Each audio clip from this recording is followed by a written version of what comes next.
Can I see you a minute, please?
¿A dónde está papi?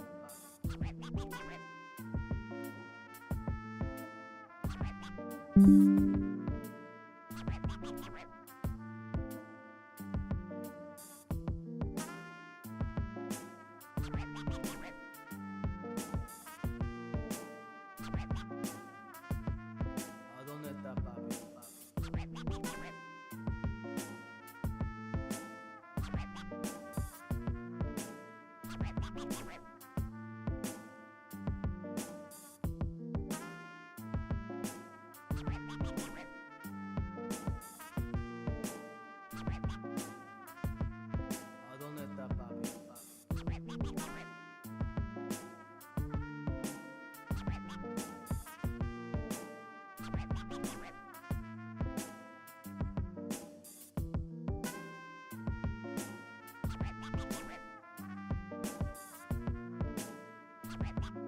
¿A dónde está papi? ¿A dónde está papi?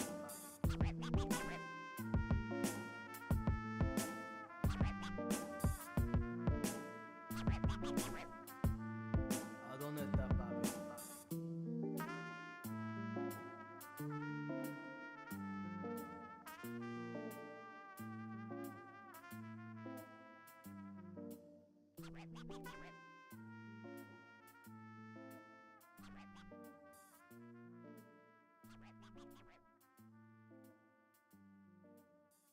¿A dónde está papi?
Welcome, welcome, welcome to the Thursday stream. It is Thursday, also known as Friday Junior. Welcome, everybody.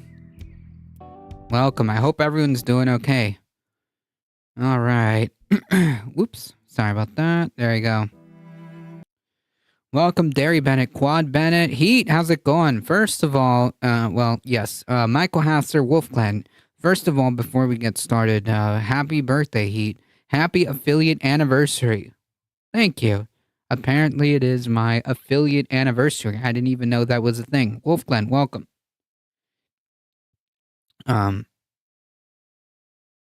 Twitch, Twitch told me to post this. Yeah, I did it myself. When I was looking at the back end of the stream, it said, "Here is your affiliate anniversary. Hit enter and you can share with chat." And it did the message. Look at that. It even gave you a little hat, a party hat. Thank you, Derry Bennett. I appreciate that. Thank you and congrats, I guess. Yeah, it's the anniversary of me making affiliate that many moons ago. Many, many moons ago. And by many moons ago, I mean like a couple years ago. I can't remember when exactly. It's been a while.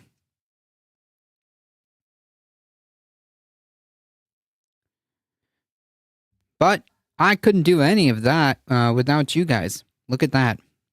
Years ago, finally making affiliate to now with you guys, the audience I have. Thank you. So a couple of announcements as always, folks. Yes, many moons ago.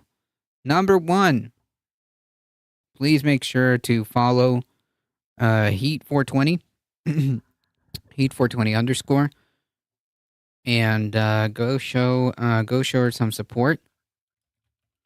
See if I got this here. Number 2, join the Discord, folks. Okay? Join the Discord. There's lots of cool people in the Discord, and we do movie events once a month if you want to join.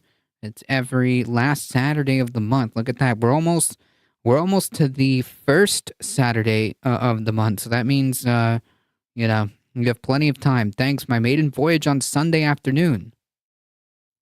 Nice. Thank you, Quad Bennett. I appreciate that. If you are on the YouTubes and you want to help out the channel, make sure you like the stream, share, subscribe, do the awesome YouTube stuff, okay? Do the social media. It really does help us out. And, of course, spread the word. We're here Monday through Thursday, 5 p.m. Eastern Time. And, hey, bring a friend. It really, all of your support helps. So I appreciate that. And if you want to support the channel while wearing some cool merch, you can also check out the merch store.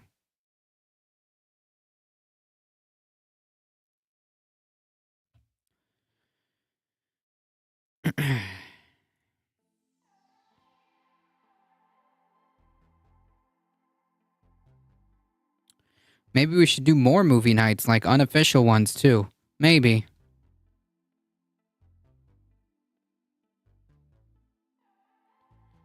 Maybe. I mean, you guys can. You have the power. We could see what the people want because we are very democratic. True. You also have the power, I believe, as well. Maybe if I'm not able to, the mods can do it too. Just do impromptu movie nights and just add everybody. There you go.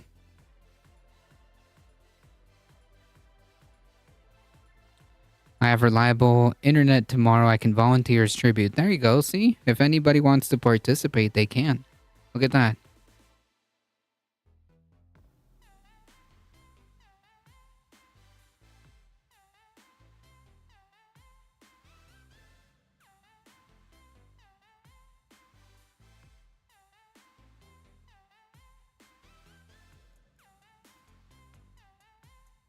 Alright, folks, we gotta get started.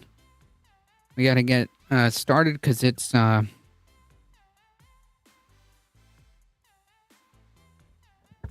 gotta keep this at 7 o'clock, okay? Let's try to do this.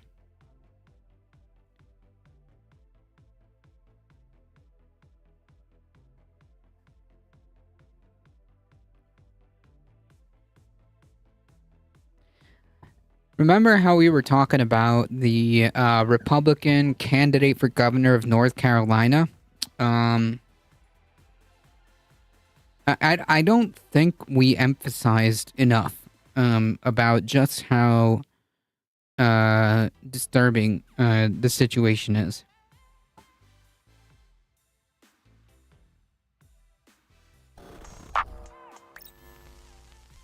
I thought that Republicans couldn't possibly get any more extreme after Sarah Palin in 2008, which was the first time that I was old enough to vote. Then Trump came along, and then I thought to myself, Wait, 2008? Oh my, is Mike Figueroa about the same age as I am? I think so. I think Mike Figueroa might be around the same age.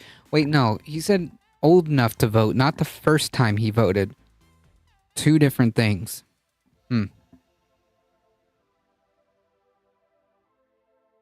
all right, this has got to be the floor, right? You can't possibly get more fringe than this, right? Well, of course you can, because Trump won, and he not only normalized extremism within the Republican Party and across the country, he laid the foundation so people even more fringe than him can become politically viable. See Exhibit A. Can you tell me why so many people? Happy affiliate anniversary. Thank you, Firefly. Look at that. I'm getting little party hats. Every time someone says that, you get a little party hat. Apparently, Twitch is honoring the affiliate anniversaries. Awesome. Thank you, Firefly. No idea, but he's ballpark your age. Yeah, it seems so. That support Donald Trump love conspiracy theories, including yourself. He seems to attract lots of conspiracy theorists. Well, let me tell you, you're a conspiracy theorist, and the left and the media spreads more conspiracy theories. We like the truth. We like supporting our Constitution. What does that even mean? What does that even mean? Like, no, you're the conspiracy theorist. Okay? Our freedoms and America first. So What about Yeah. Jewish? Yeah, it's the response you get from a 5-year-old. No, you. I know you are, but what am I?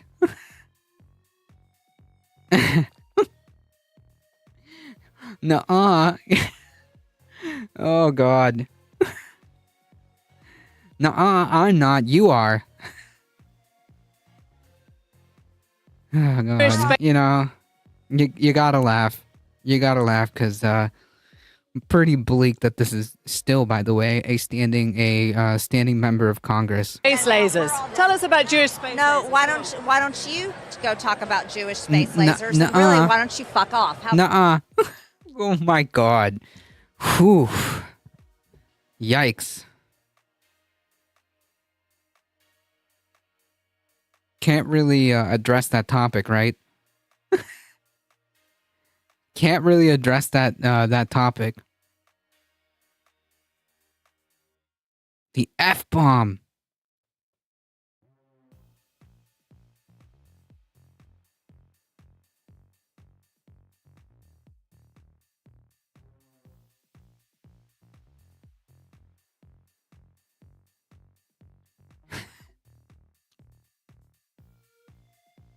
The real conservative values, yeah. Terms of service.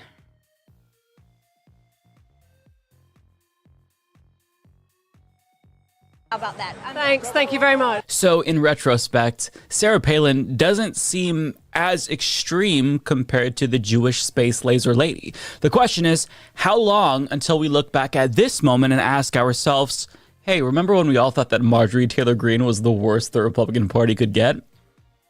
Yeah, so now, like, you know, let's take, like, a trip down memory lane. Like, we're going from, like, obviously, like, very veiled, you know, Southern strategy type conservatism, you know, from decades past, to Ronald Reagan, to now open neo-Nazis, or Nazis, right? Neo would imply that there's something new, but nothing new here, just Nazis, right? Like, just outward, open Nazis. I mean, we just went over that congressperson, that elected congressperson replying to literally a Nazi account, agreeing with the Nazi account. And there was Nazis in those replies confirming that they understood. Like, you know, it's definitely in the wrong direction. Well, that moment is now, my friends, because the next iteration of the Republican lunatic is here to push the Overton window even further to the right. And this individual is so unhinged that he actually does make Marjorie Taylor Greene look somewhat reasonable by comparison. I'm, of course, talking about Mark Robinson, North Carolina's lieutenant governor who just won his state's GOP nomination. Yeah, and also, by the way, Trump endorsed. I was talking to a friend today about how scary a Trump presidency will be for minorities. Yes, it will be incredibly scary. I mean, like, he talked about this in his first presidency, but I don't know how much he's willing to actually execute of any of those plans that he had in the first presidency. But the idea of what a mass deportation plan would entail is pretty disturbing, because it's going to entail an incredibly authoritarian crackdown that will undoubtedly be racially charged. Like, undoubtedly. We have the threat that he's threatening, again, whether or not he can act on it, or to what degree it becomes reality, it's irrelevant. But he is, and I think that if there was ever a time where it's possible, it could be now, where he's threatening to dismantle the bureaucratic system that keeps government running, that keeps checks and balances to a degree. All of that is slowly eroding away. Allowing one person, allowing one party to unilaterally make decisions. That's not a good place to be. It makes one pause to think if it's even worth throwing Biden a vote like they count on. I mean, like,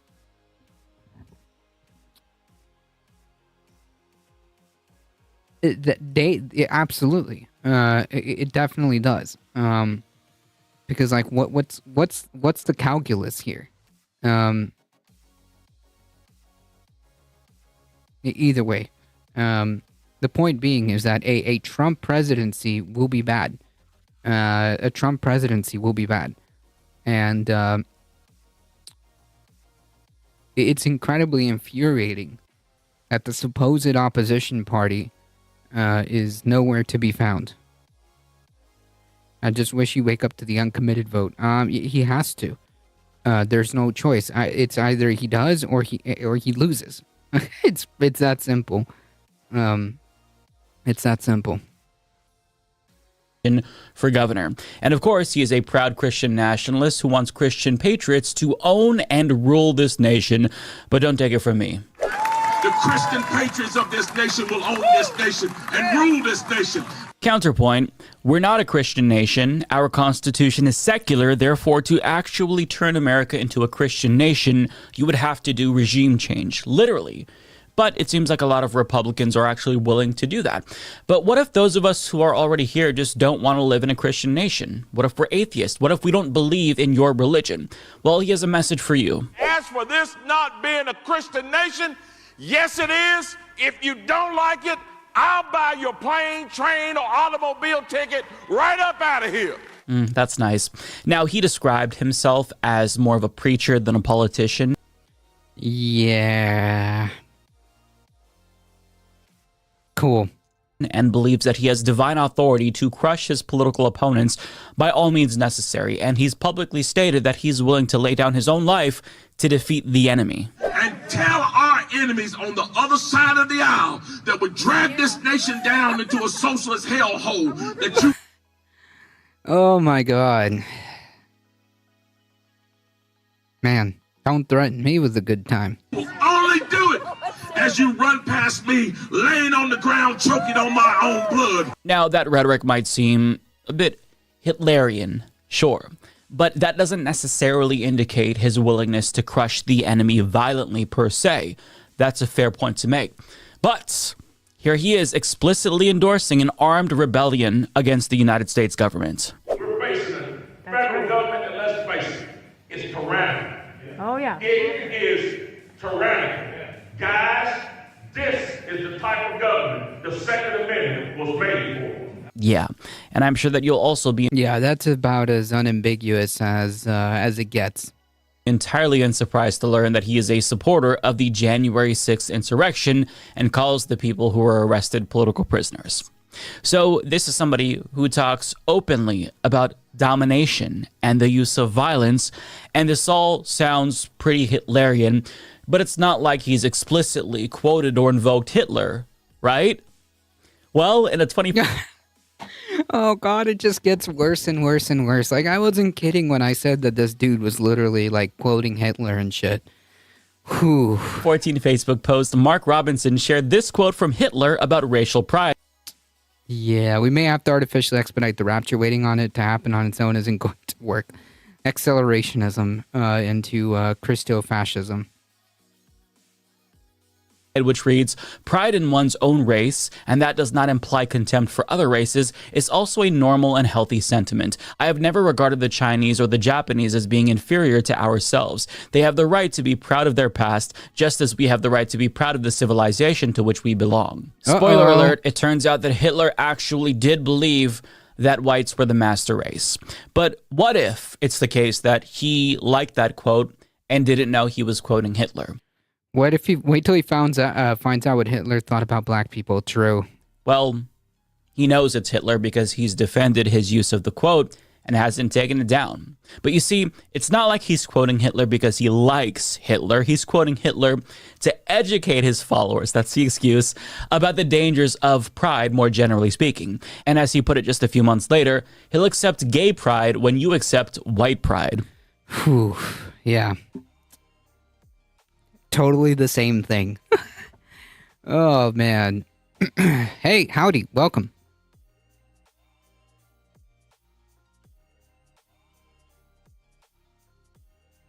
Okay, that's quite the bargain. You know, I'd like some gay pride, sir. Well, that'll cost you one white pride. Deal. And you're probably thinking that, you know, obviously... I'm hanging in there. Thank you for stopping by. Gay pride and white pride are two entirely different things, so his point doesn't make sense. One stems from the desire for equality, and the other hinges on one's false belief that they're superior to everyone and the goal to dominate other races that they believe are inferior. But he doesn't see it that way. In fact, he probably actually thinks that LGBTQ plus people are as dangerous as you and I think Nazis are. And I say this because he also has a history of downplaying the Holocaust and, of course, of anti-Semitism as well, in addition to the Hitler quote. Yeah, no surprise here. Take some Gorilla Glue and attach a giant balloon to each one and wave to them, wishing all a good voyage. Yeah, right? Points memo explains, in 2021, Robinson sparked outrage from Jewish groups when he published a post filled with Yiddish slurs and references to Israeli currency, wherein he declared the Black Panther superhero movie was based on a character that was created by an agnostic Jew and put to film by satanic Marxists in an effort to pull the shekels out of your slur pockets. Whew. Yikes. Yeah. Talk about taking a page from Kanye West, right? Or rather, maybe Kanye West took a page out of this guy.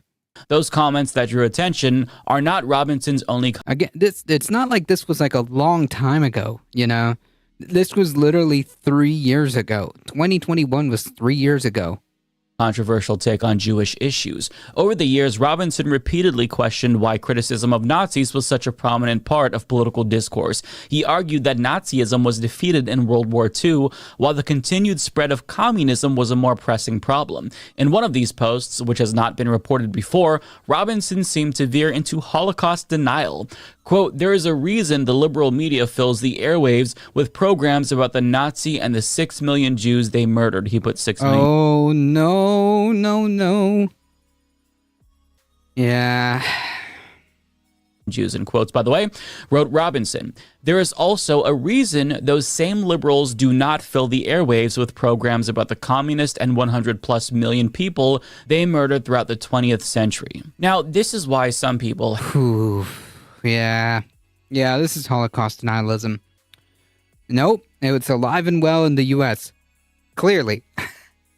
Clearly.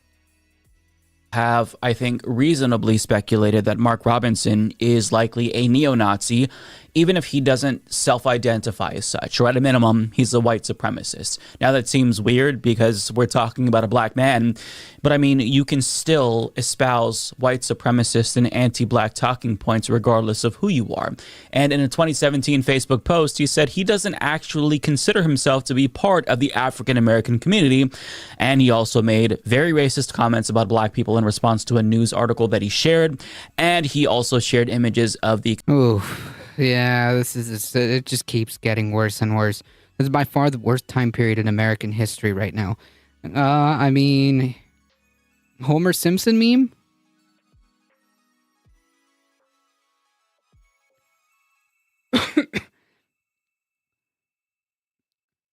Who is this guy? This guy won his primary in the GOP to move forward to the general election for North Carolina governor. So he's the nominee for North Carolina's governorship.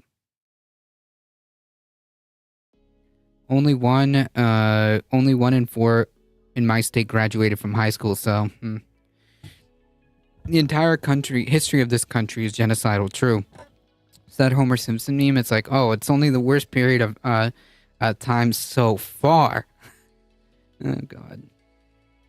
Confederate flag, and in response to a Republican politician's shirt featuring a man holding a Confederate flag while urinating on the NAACP logo, he actually defended it by saying that the NAACP has done a fine job of pissing on itself and its legacy for many years now. Furthermore, Talking Points memo continues, quote, February is Black History Month. I guess the shortest month of the year is all we need to learn about the separate but equal history of a people who have achieved so little, Robinson wrote in 2014. Uh-oh, trust it was way better overall throughout all the American history. To be an American now, it's effed. It's not genocidal. It was appropriate for all times of history. Wait, what are you talking about? There's no context. There's no context in which genocide is appropriate. There's no just because like the people that lobby the government. Who's they? Answer that question. Why are you dancing around words, man? Come on, bro. Why are you dancing around words? What are you talking about? Out with it. Yes, like the genocide of the Native Americans. Yes, like how the U.S. government genocided the indigenous people. Yes, like that. So, who's they?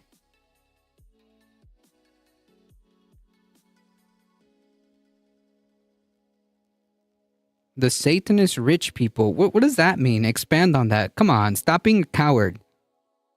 Stop being a coward. Who is the Satanist rich people?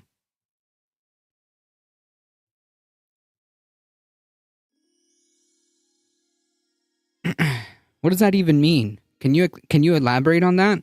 Quit dancing around words, dude. Satanists can be very nice people. True.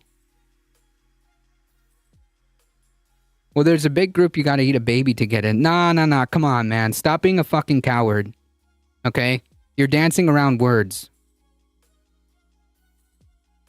Stop being a fucking coward. Say it. What do you mean by a big group that you have to eat babies? What does that mean? Like a list of all celebrities and the majority of politicians and like, dude, you're not. Who are you talking about? Sounds like you got something to say. Sounds like you're a coward. Sounds like you're a coward. What are you inferring to? You're the one inferring, dancing around dancing around words. Like this is the fucking cha-cha, dude. Come on. Yes, you are. You're literally saying everything but what you mean. What do you mean by list of celebrities and a majority of like? What does that mean? I literally answered your question, and you're like insulting me now. I think you're a coward. Because there's only one kind of person that dances around words like this.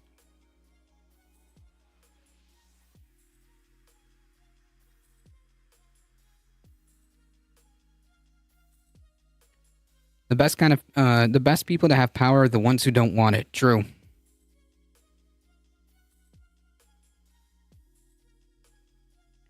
Either say what you mean, or just like F off.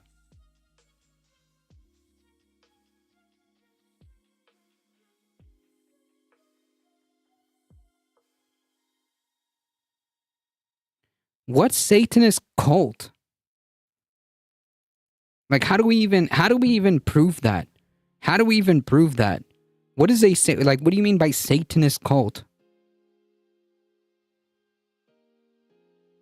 They like to go, like, is there evidence for this? You do realize, like, you know how you look, right?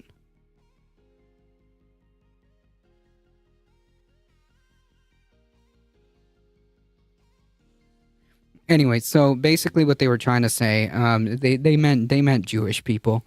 Like, they meant Jewish people. Like, dancing around every single possible way. The dog whistle is like in my ears. Come on, man. The real argument was that a troll. No, they're just trying to dance around the idea that it smelled like a Nazi. Because usually Nazis are very, very cowardly, and will never say what they mean. They always dance around words like satanic cabal of elites, or a cabal of very rich, wealthy people, when they really just means when they really just mean Jewish people. That was most likely, or I would bet money that was probably a fucking Nazi. They hand-waved genocide as that's just how everything was. Yeah, it's a pretty big red flag. That's a pretty big red flag. Hey, Conscious Canuck, thank you for that, by the way. Troll or highly propagandized? Nah, it's 2024. Nah. If you're just trolling, like, you can troll somewhere else, with that nonsense. Yeah. There's definitely corruption, but I think they have better things to do than eat people. No, they don't mean corruption. Like, if they were genuinely just talking about, like, corrupt government, they would literally just say that, like, oh, corrupt government, or corporations or lobbying groups that lobby government for to get favorable outcomes for legislation, right? Like, you would just say that. No, you don't have to dance around words. Saying things like, oh, there's just a cabal of people or a group of rich Satanists. Like, come on, man. Whatever. Kami, welcome.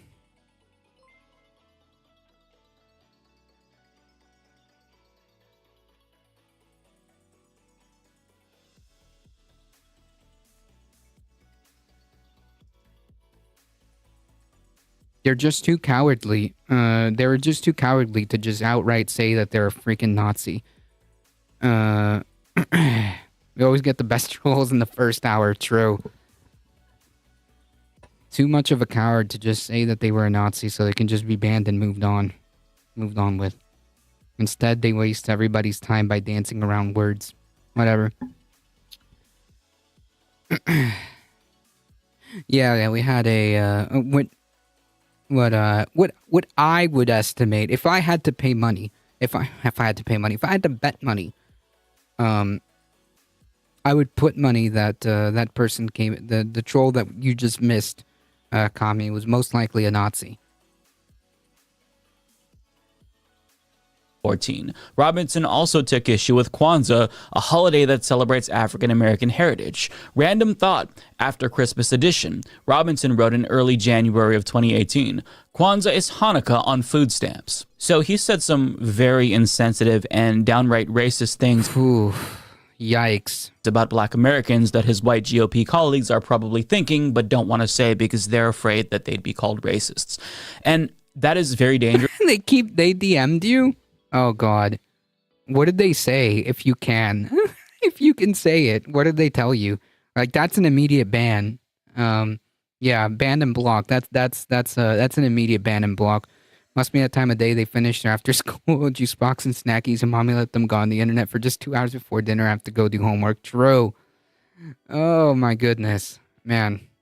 You know it's a good one when they start DMing fucking mods. Because what he's doing here is normalizing this sort of rhetoric and telling his white GOP colleagues that their racist beliefs about black people are actually valid. More about Jewish people. Oh, ha! Oh my God, did I not call it? Did I not call it? Wow, amazing. I mean, honestly, it wasn't that veiled. You know, it wasn't that hidden. It wasn't that hidden. To be honest, like the first red flag, is to normalize genocide, to normalize what happened to indigenous people as just like things that happened in the first red flag that the simulacra pointed out.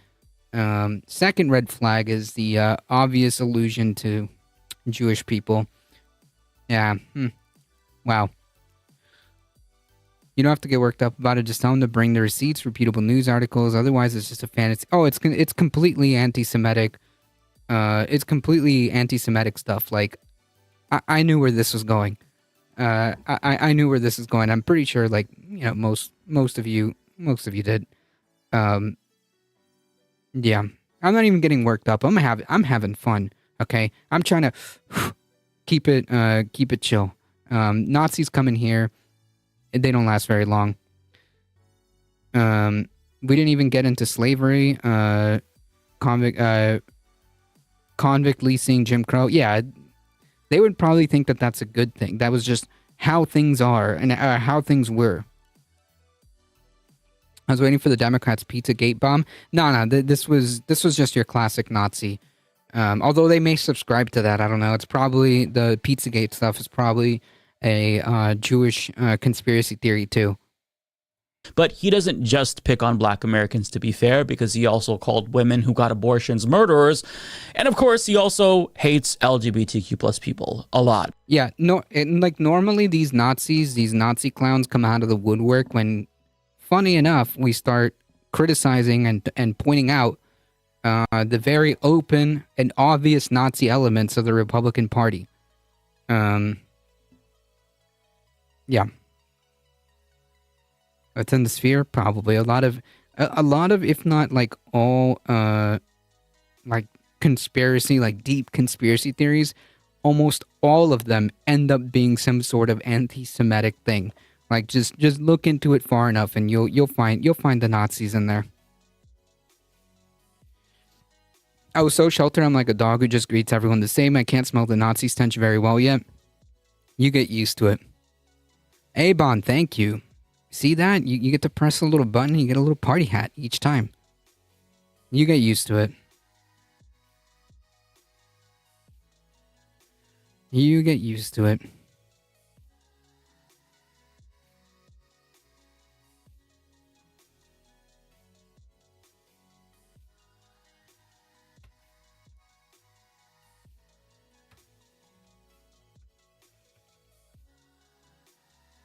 And I think that saying that he hates LGBTQ plus people really undersells it, because I think that it's not uncharitable to literally describe him as a straight supremacist given what he said about gay people. Somebody asked me in the classroom one time, we were talking about, and they said, this fellow was a homosexual, looked at me and said, so you think your wife and you think your heterosexual relationship is superior to my husband and our homosexual relationship?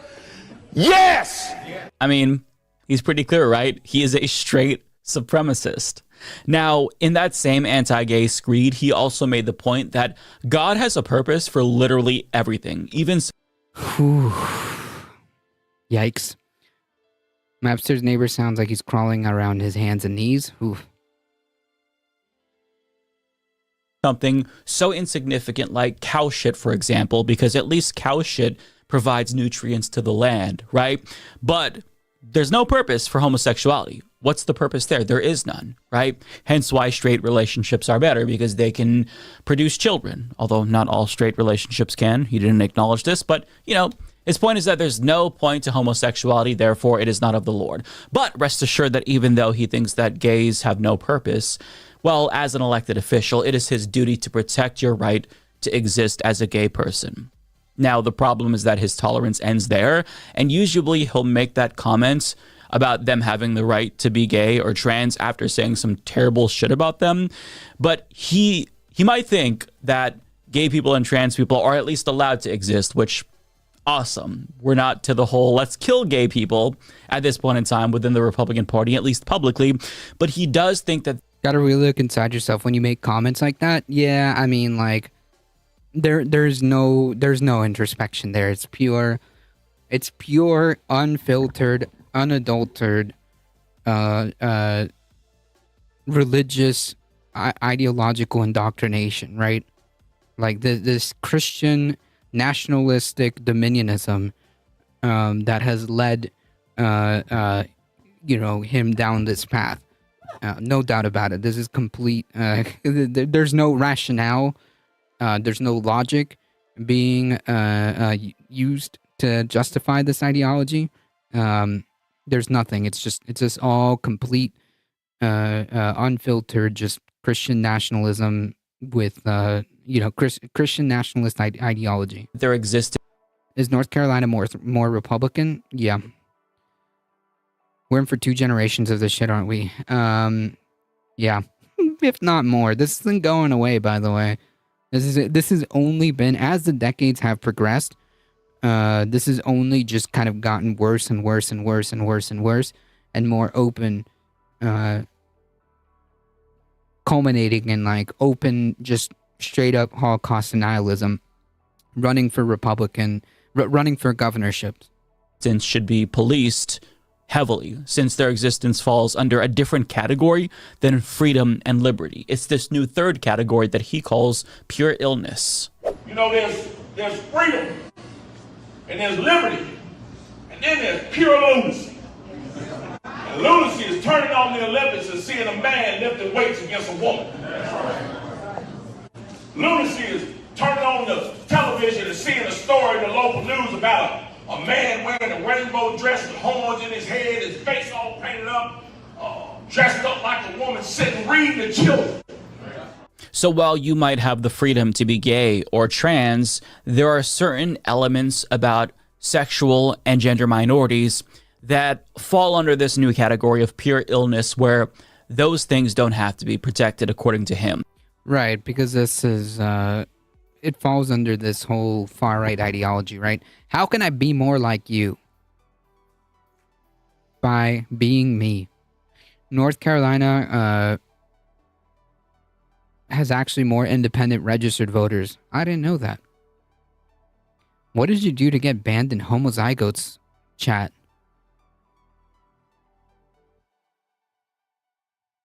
I don't know why they banned me. We'll find out. Trust me.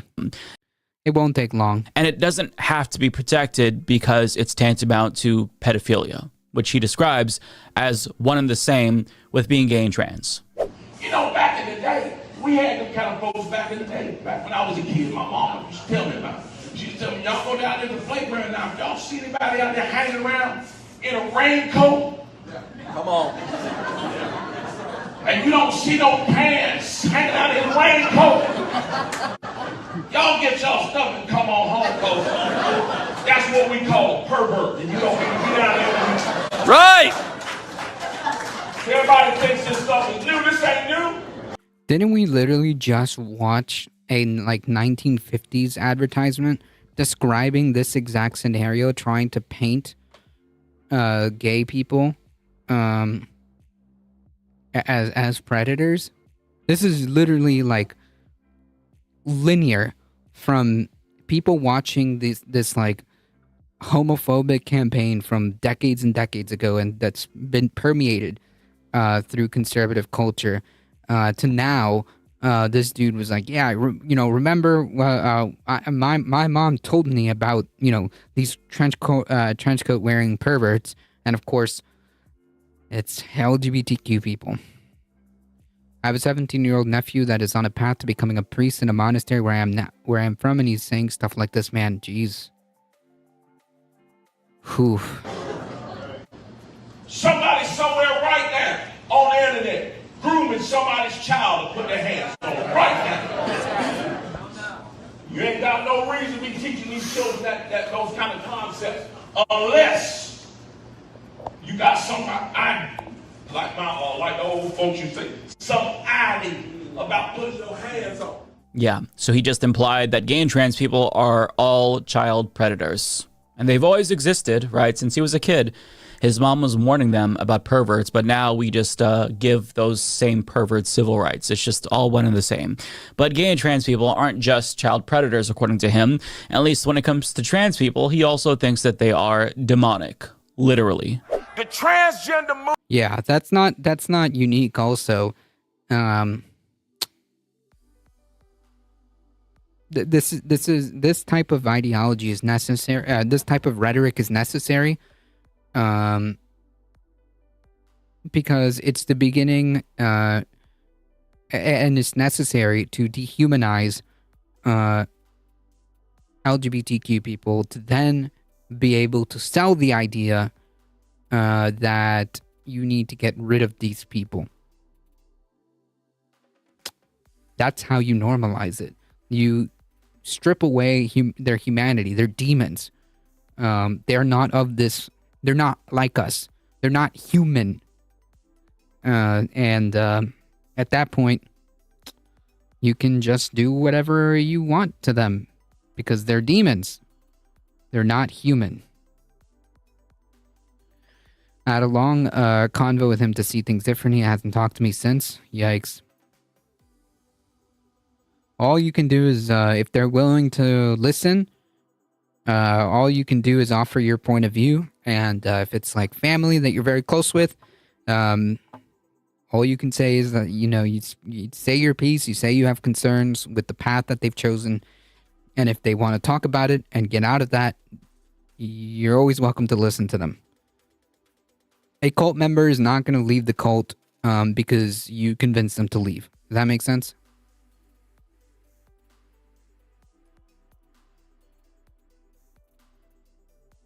How did I accidentally pin this message? Sorry, guys. I didn't mean to do that. One side says everyone should be treated equally. The other says certain people aren't indeed human. Right. And like that is the far right creating that polarization. And that's on them. Because at no point should we be excusing this. At no point should we be like, yeah, we need to compromise with these people. Nah. I think you have to make them understand you want the same thing, but we don't, though. Fundamentally, we don't want the same thing. Does that make sense? Because, like, when you explore this pathway with them, again, every single individual that you talk to may, is going to be different, but generally with people like that are super deep into this far-right cult, generally they actually fundamentally do not want the same thing.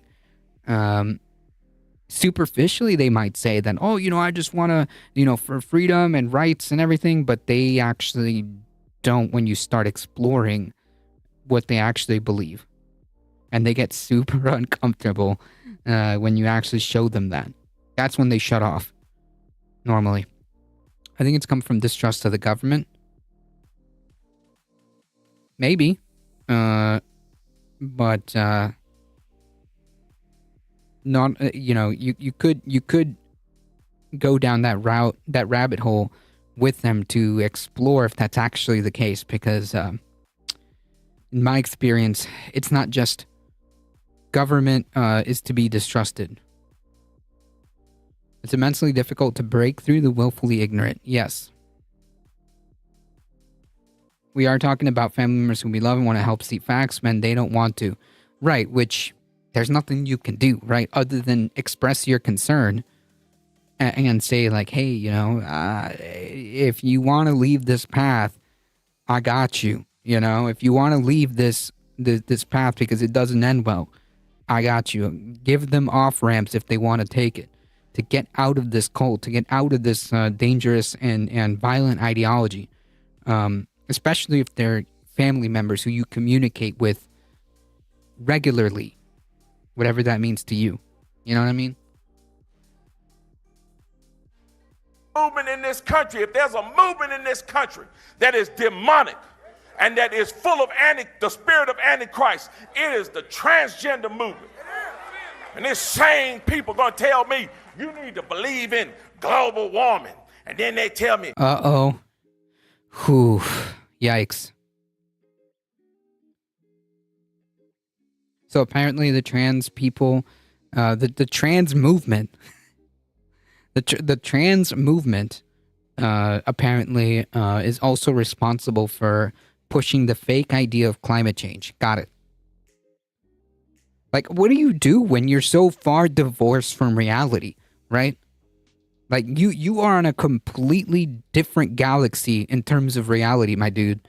Like, there is nothing here that we can stand on to have a conversation with this person, right? With this, like, if we were to have a hypothetical conversation with this far-right individual, there's nothing that we could stand on where we could begin to have a discussion.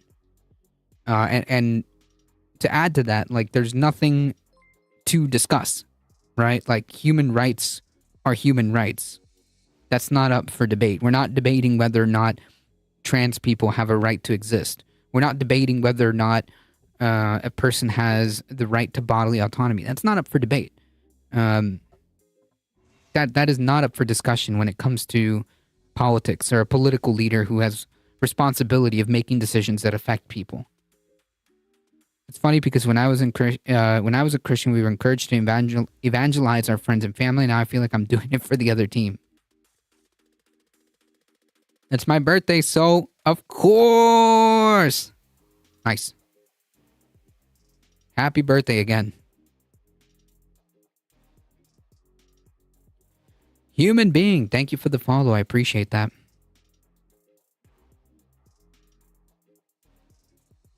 follow the science.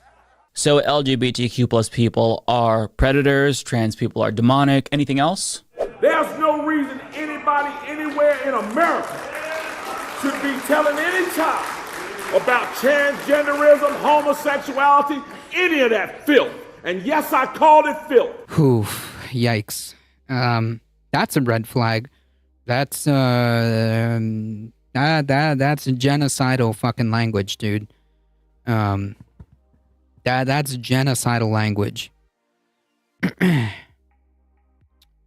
I think if you showed you are concerned about lobbyists, but you're trying to edge them to blame corporations rather than people, could make a difference. Maybe. If it's actually just about, capitalism, if it's actually just about corporations,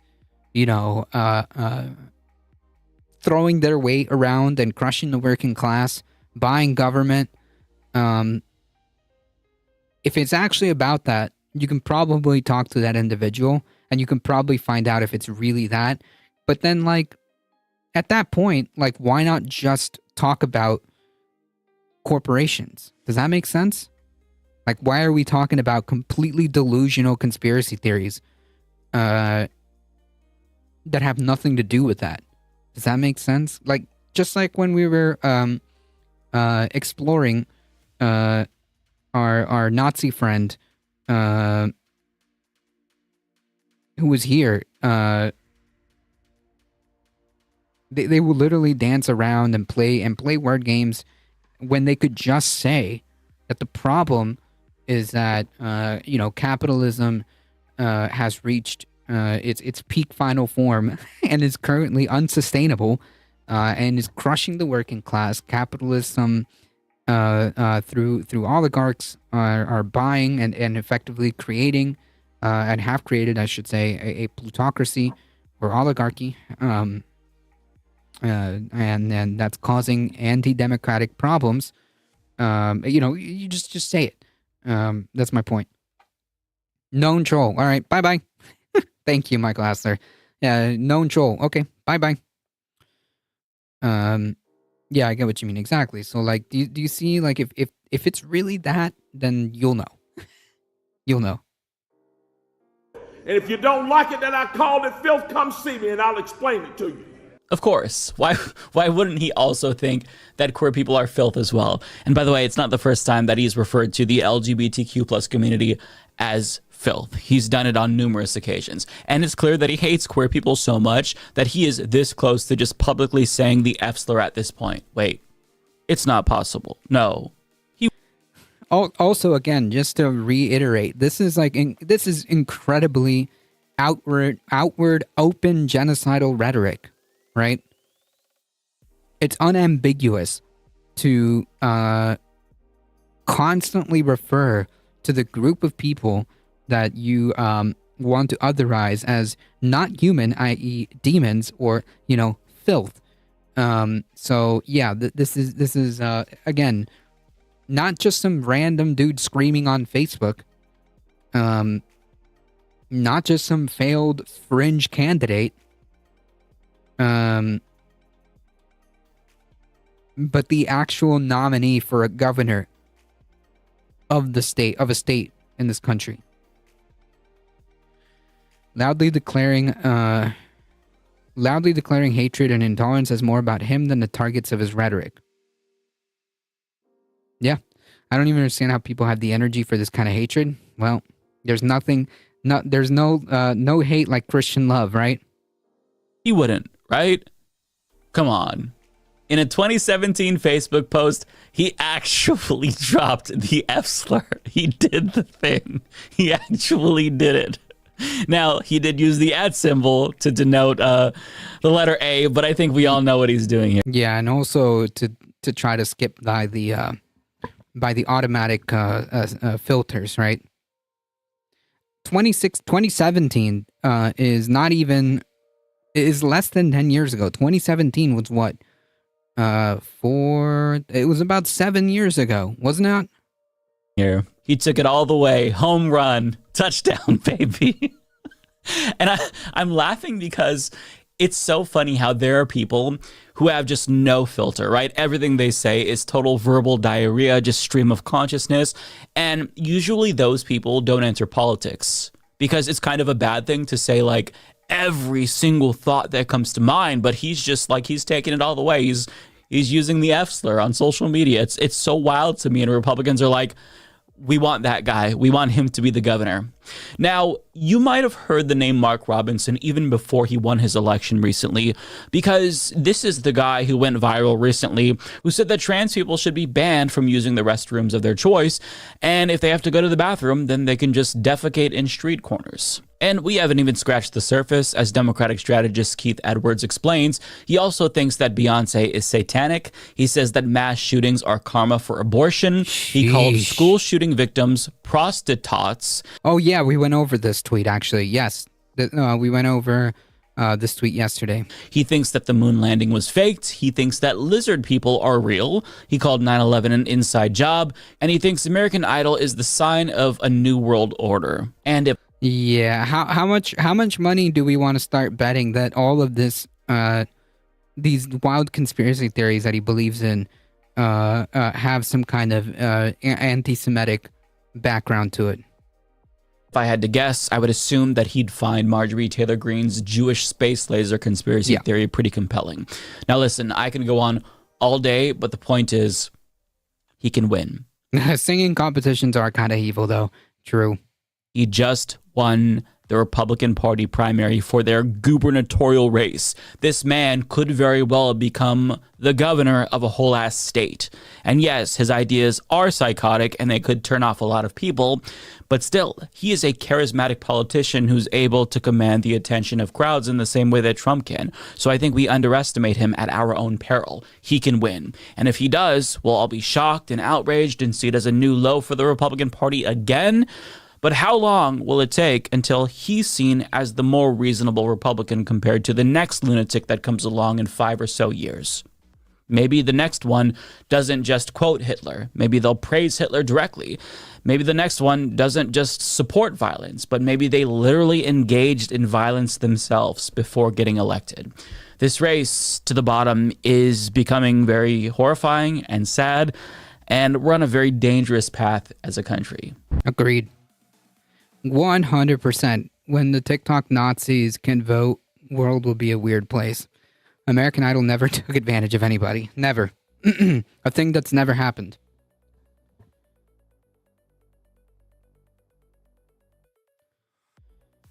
Whew.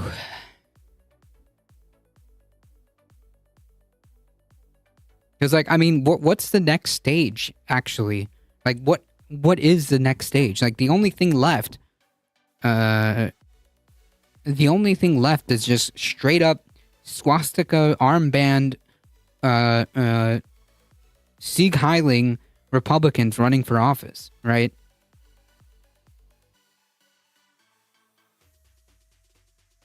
Like, there is no mask left. Like, what? There is no mask left at this point in time, with the Republican Party, right? That there's no mask left. Like, what else? What else could you possibly shock us with next, right? Like, you already have outwardly Nazi elements in your party. They're making advertisings for you with Nazi iconology or Nazi propaganda or Nazi imagery.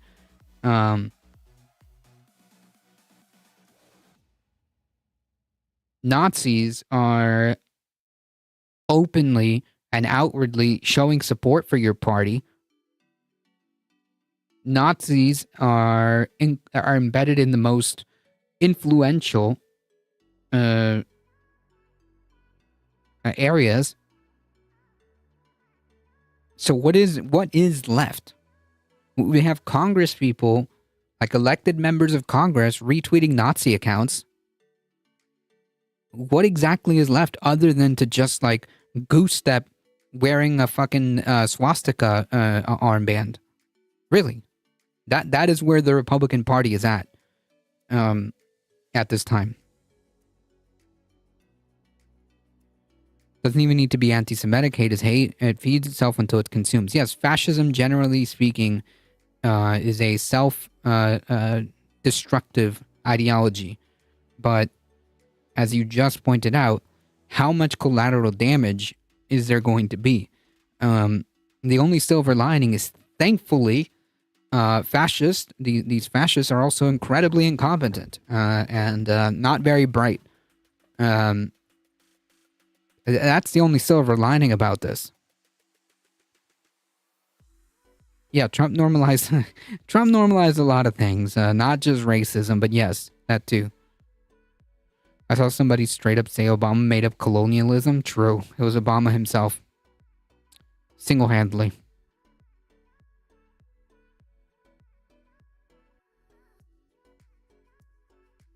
Nikki Haley's out there going like, I hope Donald Trump can bring us all together and this and that. And it probably a lie, but this is North Carolina voter.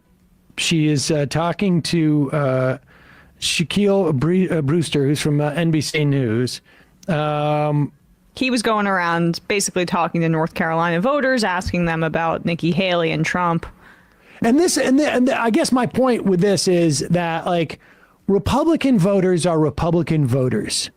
They're just, I just don't think they're as gettable as, maybe Joe Biden.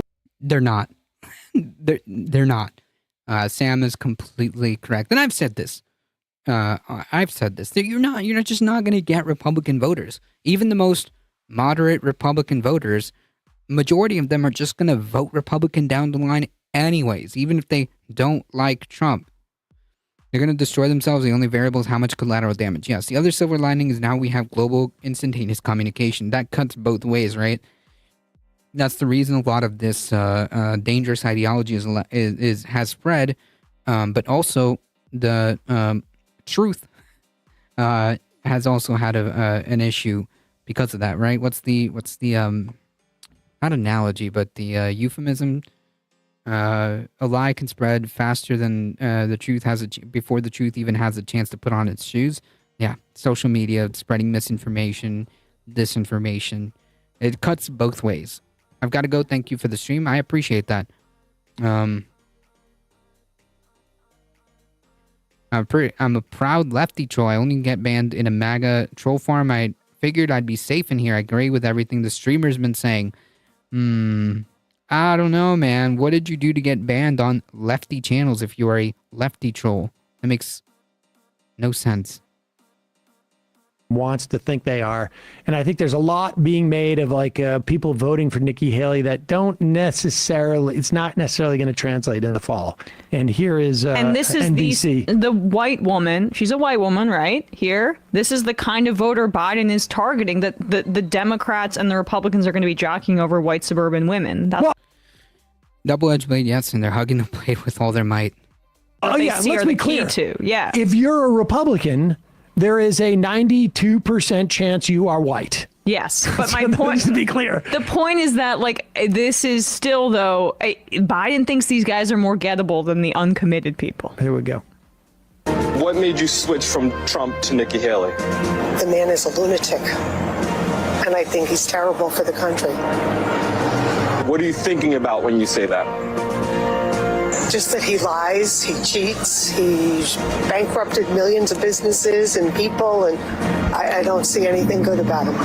Let me ask, if Donald Trump is the nominee in November, do you support Joe Biden over Donald Trump? No. Yeah. Like, that's it. Cut and segment. Point made. Okay? Like, that's it. That's the beginning and end of that point. Right there.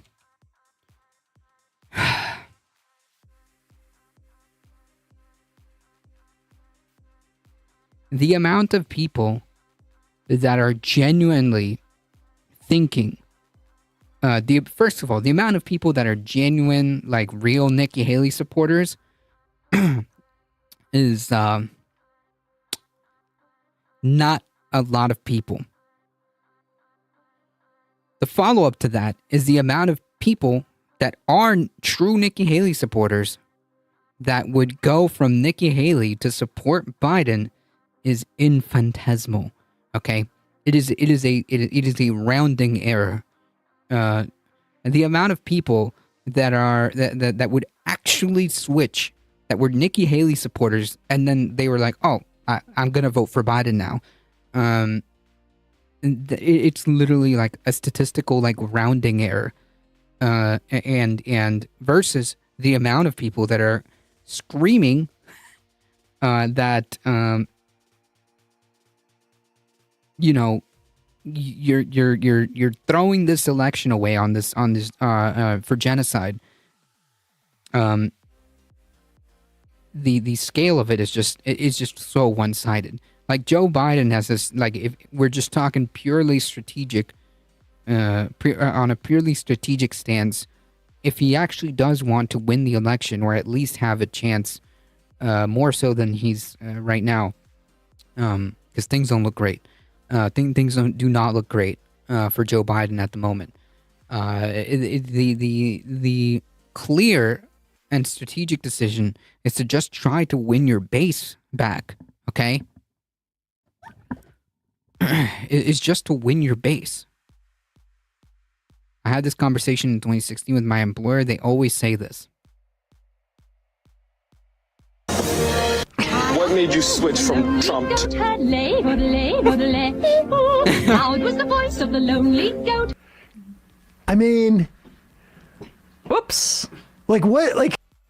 I saw war. I saw bombing. Jesus Christ. I saw shooting.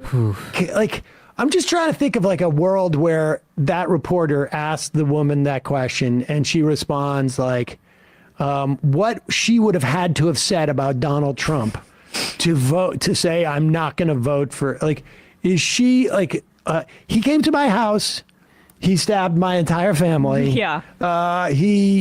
And then he, I don't know, then he kicked us out of the house. He evicted us and then he stabbed us all.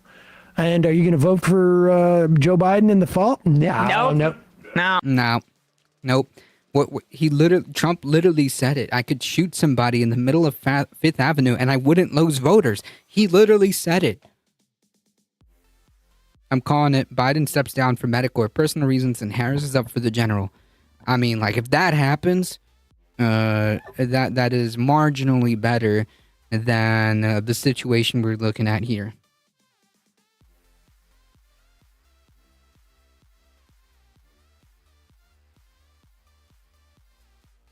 Nope. Yeah, that's kind of it, right? Like, but I mean, maybe she stays home. Yeah, which right. is, maybe she stays home. Maybe she leaves the ballot empty, which is helpful. I mean, it's helpful. It's not necessarily her intent. I don't know, but it seems like how you say he's a lunatic and he's done all these horrible things and this and that. And no, I'm not going to vote against him. Yeah. I may not vote for him, but I'm not going to vote against him. Definitely not. That to me is. That clip was almost mean to play for MSNBC viewers who were just like so invested right up until the very end. I'm sorry, guys. The Lincoln Project doesn't have the reach you think it does. What I'm hearing is that people want a better system and other options for voting, even if that's not immediately what they're thinking. Yeah, I mean, honestly, if you ask the general population, without, as you say, pigeonholing people into two major viable parties, essentially, people would choose other candidates if they had like viable options where they felt like they could have their voice heard. I'm pretty sure a lot of people are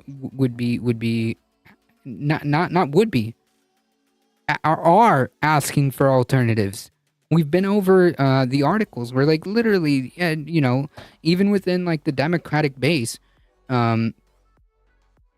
it's just Biden is at the very, very low end. Biden has like 30-something%. The majority of people just want more choices. The majority of people want more, I would argue, would want a more democratic system.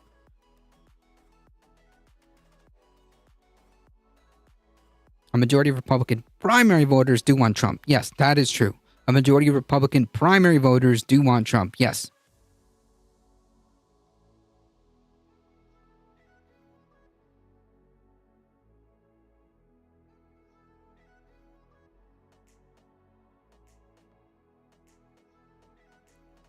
Ranked choice, yes. Ranked choice voting would be nice. Ranked choice voting would be nice. Now, Militant Apathy on the IM says, wait till Trump is actually on the TV every day. He's worse than he was in 2020. I don't know if he'll be on the TV every day. I mean, Maddow last night was saying how it was irresponsible that they played his speech. I don't know. I mean, he's the Republican nominee. I find that conversation to be a little bit silly. Well, it's also, I think, like, you can outsmart yourself. Yeah. Show him. He's not making any sense. But the problem is Biden's not really making that much sense either. And Biden's not going out there. Biden's not talking in public by design. Yeah. Americans overall, not so much. Yep. Afraid of ceasefire protests. It's a problem for him. And he can't do Biden in the basement in 2020 when we're not just isolating like we were. I mean, 2024 like we were in 2020. I mean, it's just not. It's concerning. I'm way more concerned now than I was 6 months ago, obviously. The other sort of like headwind that Nikki Haley had, and we saw this clip yesterday that we played that was on Fox News when Will Cain asked a random voter, because somebody back in the Fox and Friends studio said, well, why don't you ask a voter if they would vote for a woman? And he went to a woman and she said, no, of course not, because of menopause. And it'll make her irrational. Oof, yikes. And here is another Republican voter, of course, who is just a little bit more clever about it, being interviewed by Shaquille Brewster. from NBC News. This is a North Carolina voter.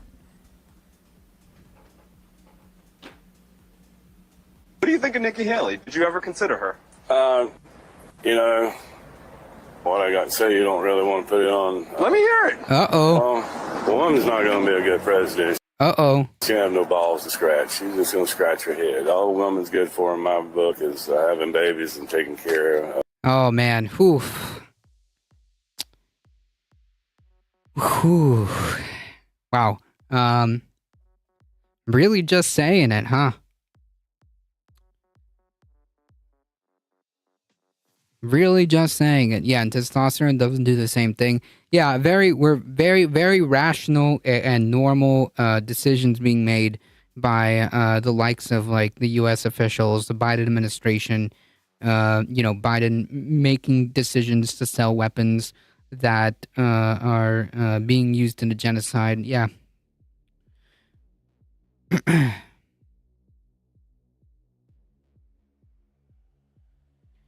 The people that you got banned by are lefties, dude.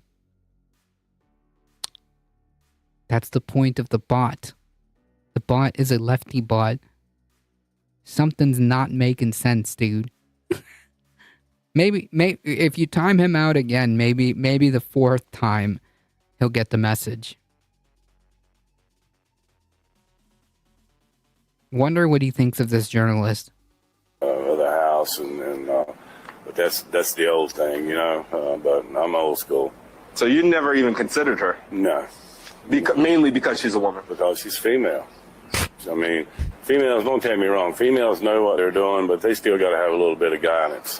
Trump would be the one to guide her through the What do you think of They still got any. I mean, you know what's a good sense of when somebody is just like the most misogynistic person is when they refer to women as females. It's such pickup artist language. Gotta hook those females, bro. And also like the way he says it. Yeah, that's literally how Andrew Tate talks.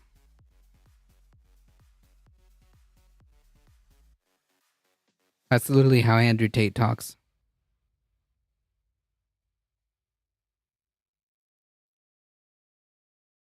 it's like sort of weaponized. It's like she's a female. Like it's like the prefix is very and she'll just scratch her head. As opposed to her balls. As opposed to her balls. I would hope she's not scratch. I mean, well, I don't know. I mean, there are women who can scratch their balls, but like the idea that, but he doesn't want to think about that. But like, what happens when you scratch your balls? Do you ascend to some sort of higher consciousness? Is that true? That's literally what happens, okay? All of this garbage being said, it boils down to one thing: fear of change. They drip of fear, they're soaked in it. Yep. Yeah, that's why you gotta have this fear machine continue to pump what you're supposed to be afraid of on Fox News every week to re-up.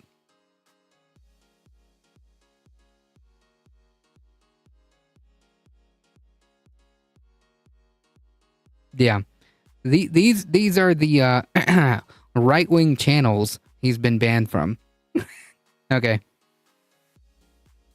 What is that? Bye, bye. I'm not aware. If that's a non-rhetorical question, I can answer that. Well, please, Sam, don't. What I find impressive about this guy is that he's like, I know this isn't something you're going to want to put on TV. But I'm going to say it anyway. But I'm also going to say it with absolutely not a slightest bit of embarrassment. I just wanted to give you a warning and let you know that. This. Damn.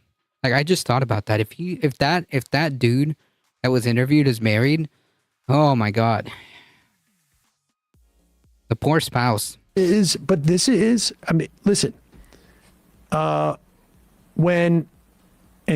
I had a lot of issues with Hillary Clinton. I don't have to do this disclaimer for the rest of my life. And there were a lot of reasons why she lost that were not a function of this. But the reality is, if you got a guy like this who's like, I know this isn't something that, people generally say, but I'm willing to have you put it on national television. when I say it, and I'm going to say it in an unabashed way, I just don't think that females are qualified to be in charge of anything. They should be in the kitchen and this and that. Imagine how this translates into like across the spectrum in terms of like how people assess a candidate.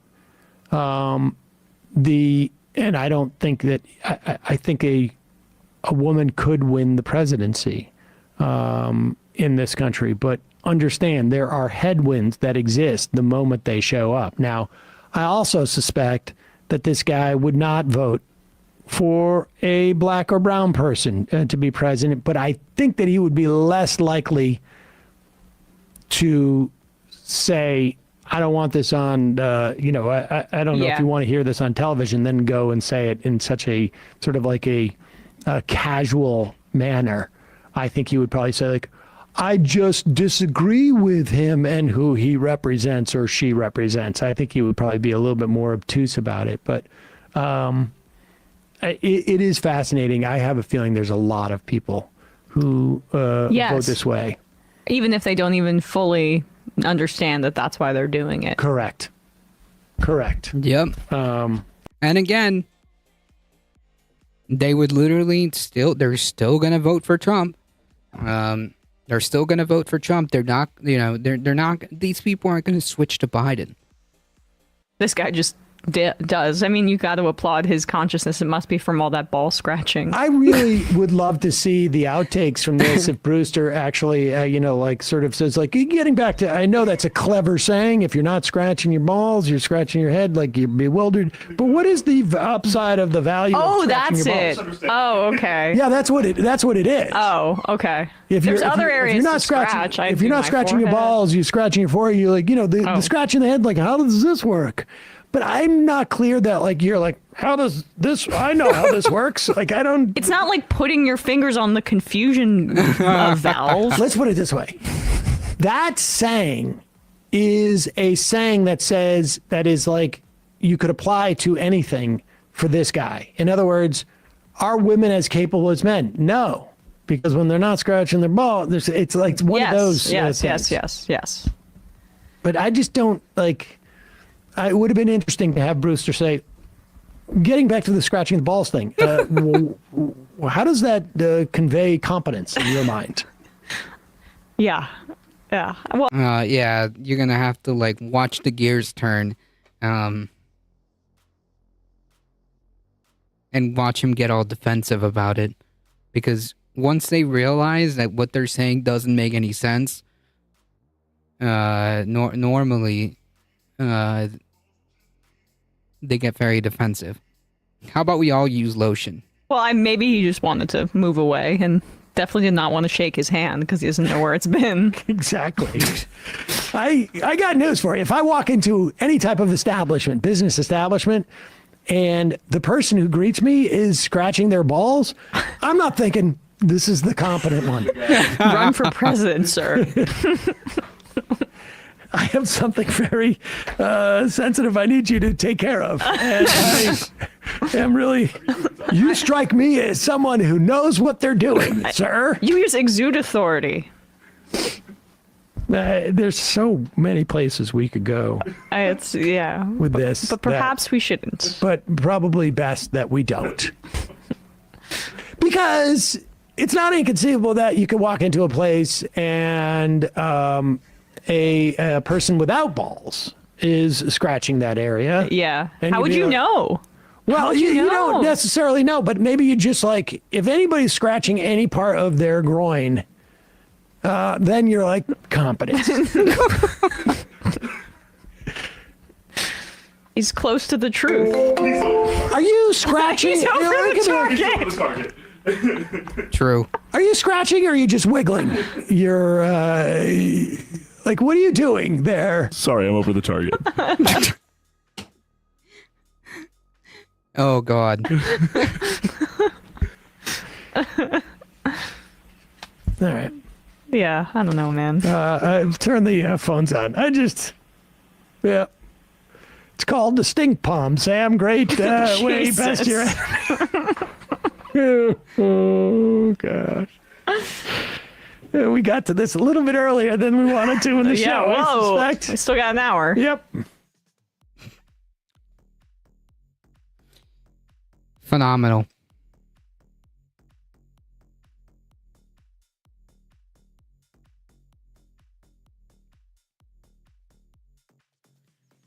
All right. Whew. Let's buckle down, folks, because we got a couple more articles to go.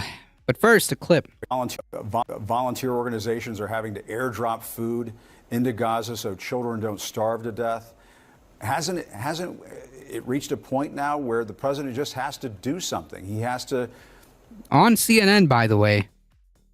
do something dramatic, call for a ceasefire. Oh, What do you shoot. think? Man. Even now, mainstream media is starting to use the word ceasefire. Jim, you heard me say, I said it to you, and I've said it publicly and privately, that I believe that Hamas had committed war crimes on October 7th. I think it's become very clear. Dude, the question had nothing to do with what the anchor just asked you.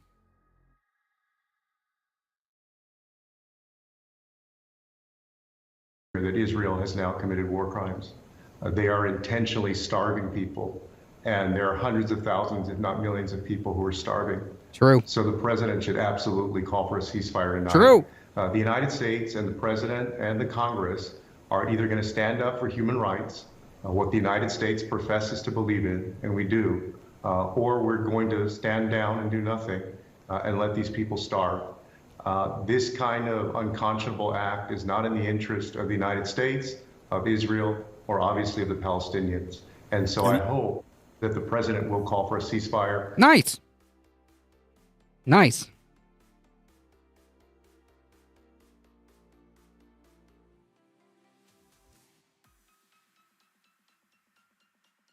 And will push back as hard as he can on Benjamin Netanyahu. Nice. Whether or not that it will actually he actually said the thing. It's just getting exhausting to have to preempt everything. With it's just exhausting that at this point in time everything gets preempted with Hamas. But nonetheless, yeah, he's right. Nonetheless, he's right. Biden should call for a ceasefire, and he should use the platform or the opportunity of the State of the Union in front of Congress to do that. Yes.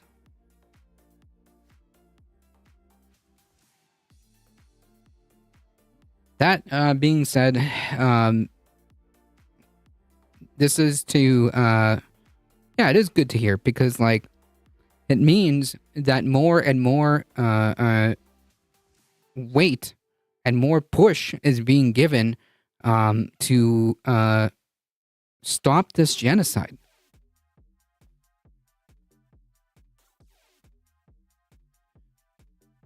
Biden to announce emergency U.S. military mission to build pier off Gaza coast to deliver aid. We're going to need to see that in a disaster movie. Mr. President, the meteor's going to hit Kansas in less than 24 hours. Put us scratch those balls. Let's begin the evacuation. Yeah, that's the guy. During his State of the Union address, President Biden will announce an emergency military mission to construct the port in the Mediterranean Sea on Gaza's coast to get humanitarian aid in. The port will be able to serve large ships carrying food, water, medicine, and temporary shelter, said the White House official. A senior defense official said the port's main feature will be temporary pier that will provide the capacity for hundreds of additional truckloads of assistance. Now, is this going to be like a permanent U.S. base thing? The effort will be undertaken by the U.S. and partner countries, a senior defense official said, and will take a number of weeks to plan and execute. Whew. Yeah. Sorry. The official said the forces needed to complete this mission are already in the region or will head there soon. The senior defense official said the operation will not require American troops to be on the ground. Later pressed, the senior White House official said the U.S. military has unique capabilities and can do things from just offshore that is extraordinary, ? Initial shipments of aid will arrive through the port via Cyprus. Like, hold on. So let's backtrack. Because, like, taking this at face value, the idea that they are going to construct a pier, a port, to try to funnel aid in is one. I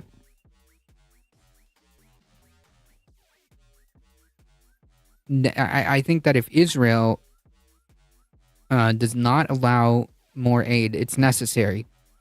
I think we don't need Netanyahu's input on this. These people are starving. They're being starved intentionally. They are being bombed. They're being killed every day. They need help. They need food. They need medicine. All of it. They need water. They need fuel. Everything. But follow up to that, isn't it a verdict on the intentionality of what Israel is doing? Isn't that like more a perfect illustration that the U.S. military is considering and planning an operation to build a supply line because Israel is intentionally not letting that? Because if it was unintentional, then Israel would just let the supplies in and we wouldn't be talking about this. But it speaks to the intentionality of what Israel is doing to purposefully deny humanitarian aid to these people, humanitarian aid to the Palestinian people.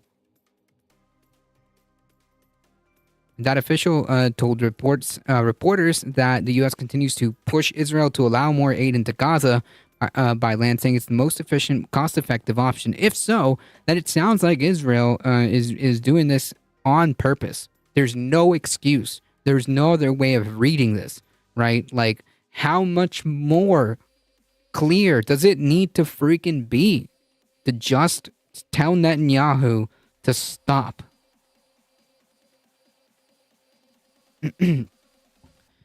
Quote, but we have decided that we and the president has directed that we look at all options that we and that we not wait for the Israelis, and that we are pursuing every channel possible to get assistance into Gaza. The defense official maintained that getting a temporary ceasefire deal is the best way of getting aid in. 1 second.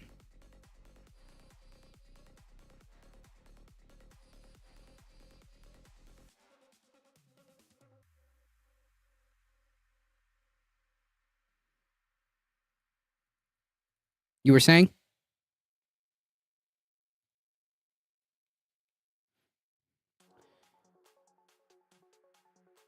The senior White House official saying there's no hard and fast like a deadline on this negotiation when asked about reaching a deal before Ramadan. Yeah, just and there's no pressure, there's no deadline, there's no hurry. There's just tens of thousands of dead people, over 14,000 kids. There's no hurry. What's the hurry, folks? What's the hurry? Obviously, we recognize that extremists could try to use Ramadan to spark something that would be deeply unfortunate in that holy month, and we want to make sure we have peaceful periods so people can worship. And obviously, we're working through that with the Israelis, with the Palestinian Authority, and with the Jordanians and others. Again,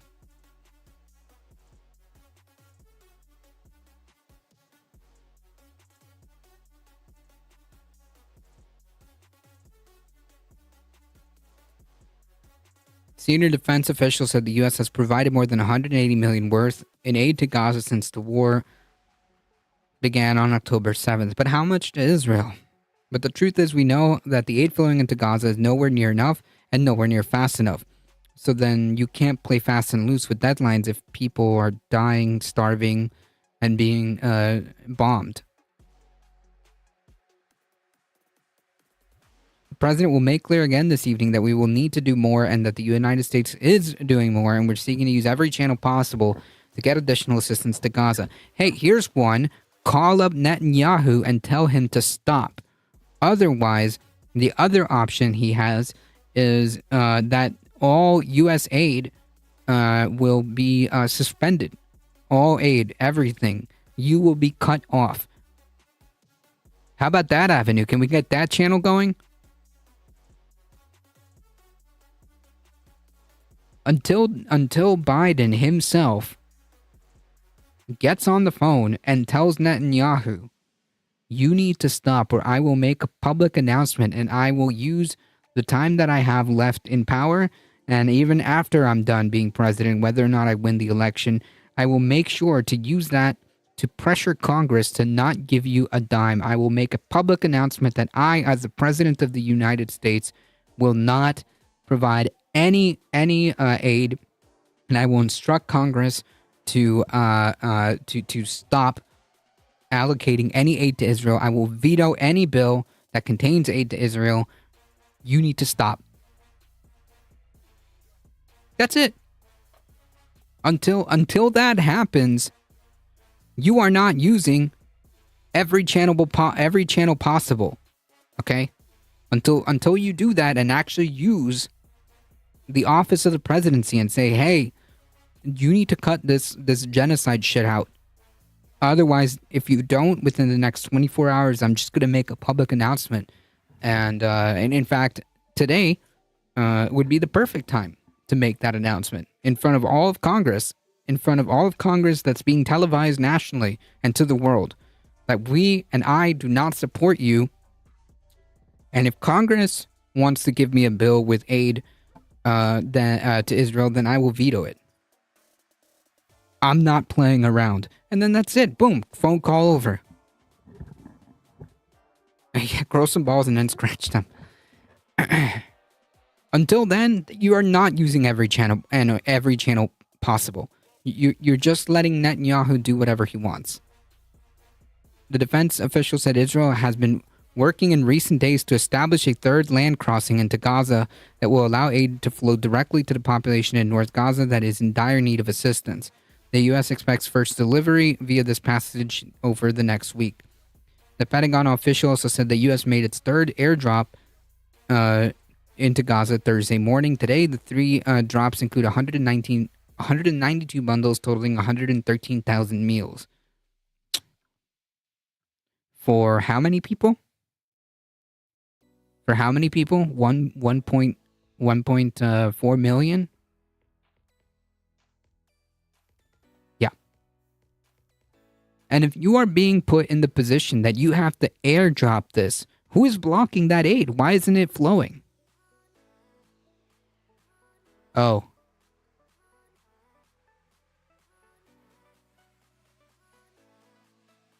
What is the circumstance that is necessitating humanitarian aid being airdropped when it could just be shipped through land, like how it was supposed to be? Wait, North Gaza, where are the other two?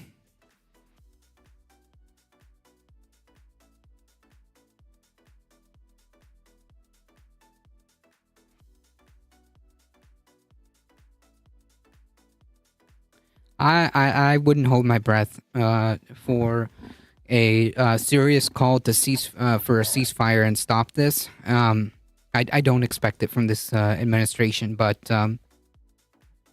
it will be more surprising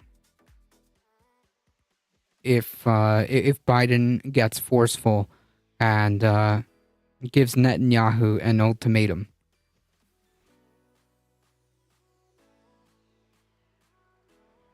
So to kind of tie that together, Biden will use the State of the Union to address a State of the Union address to convince voters he deserves a second term. Well, you know what he has to do. He knows what he has to do, I should say. He knows what he has to do. President Biden is set to use his State of the Union address on Thursday today to promote his vision for a second term to a dispirited electorate. Why? Why is the electorate very dispirited? It questions whether he's up to the job and to warn that the GOP frontrunner Trump would be a dangerous alternative.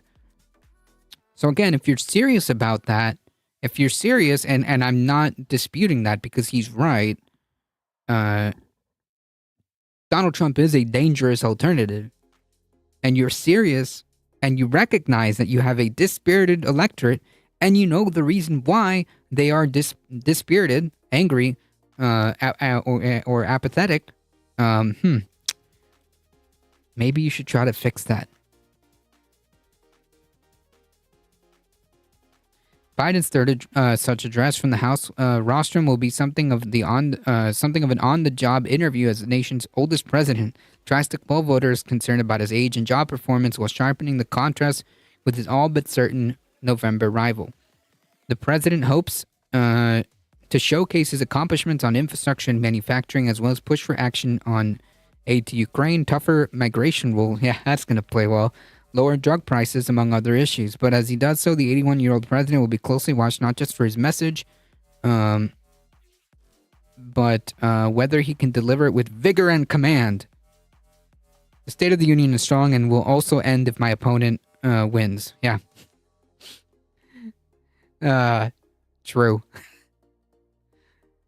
Israel has plans to develop the Gaza coastline into glittering jewel in the Mediterranean, not to mention the Ben Gurion Canal plans they have that cuts through Gaza also. Yeah, like this is disgusting. This is unacceptable.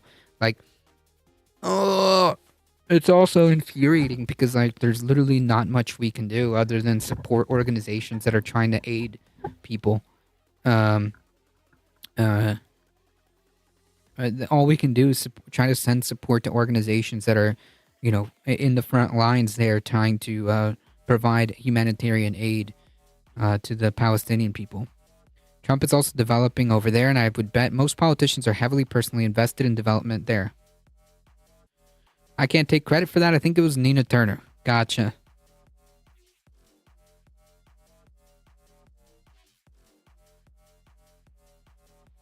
So they want to see this through. Yeah, well, that would not surprise me. That would not surprise me. White House aides said Biden would aim to prove his doubters wrong by flashing his combative side and trying to needle the Republicans over positions he believes are out of step with the country, particularly with access to abortion, but also on tax policy and healthcare. Are you going to provide like a fucking like actual healthcare plan? Hey, remember when you ran on a private? Didn't he say that he was for a public option? Did we even get like any like we completely forgot about that, right? It's part of his campaign year effort to use even official speeches to clarify the choice for voters at the ballot box this year. Like, again, he knows what he's got to do. The numbers are very clear. The issue is very clear. Stop genocide and maybe you'll have a chance. Stop genocide and maybe you'll have a chance. Or stop aiding genocide and maybe you'll have a chance.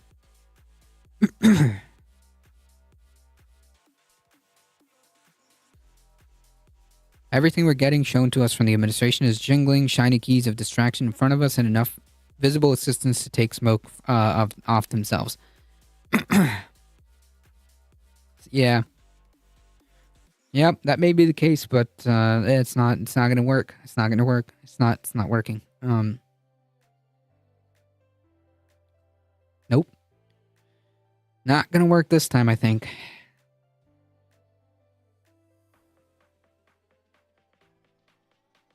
Biden spent the last weekend working on the speech at Camp David presidential retreat with his closest aides and presidential historian John Meacham. He was expected to keep fine-tuning it right into speech day, the White House press secretary Karine Jean-Pierre said. This president will be speaking before a historically ineffective Congress.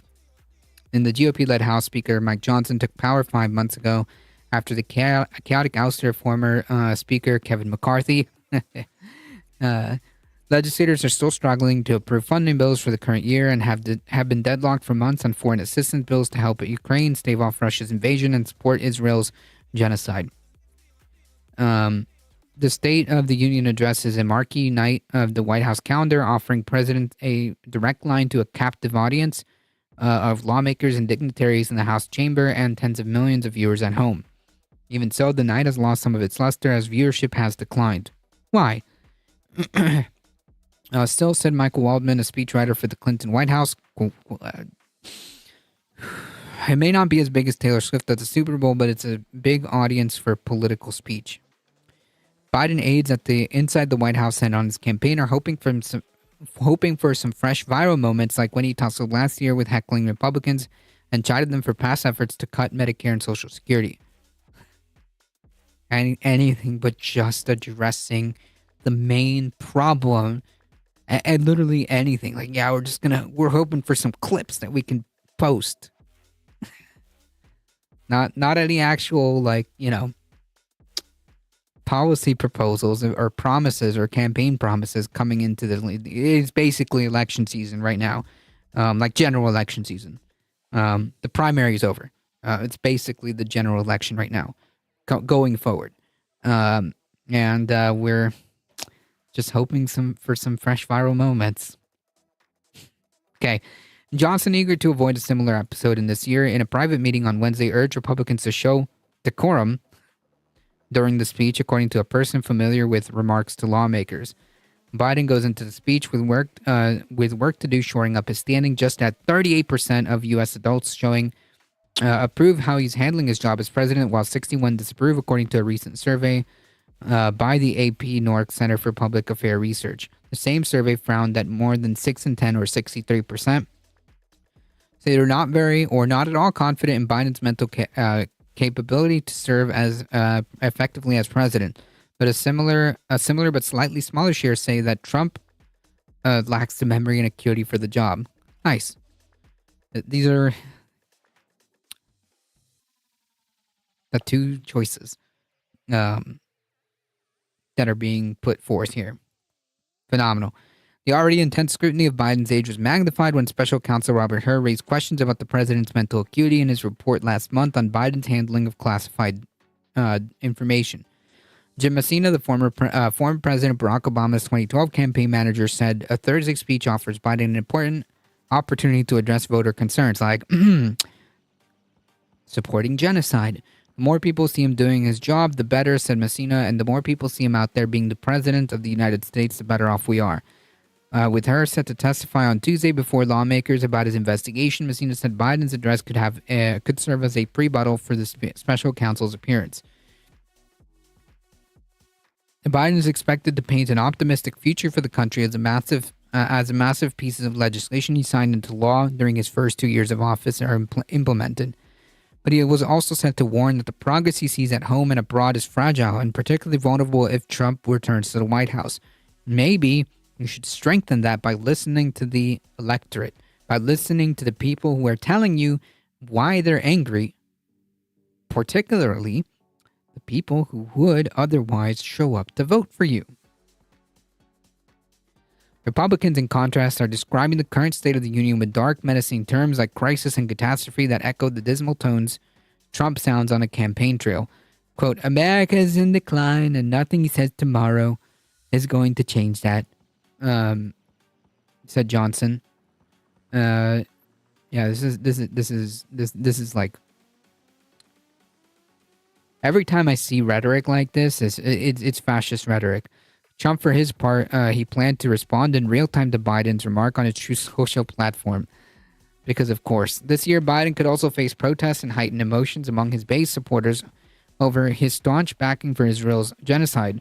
The White House had initially hoped a short-term ceasefire would be in place by the speech. Like, dude, this isn't a fucking joke, man. This isn't like a fucking performance that you have to nail the superhero landing, dude. There are actual people that are dying, dude.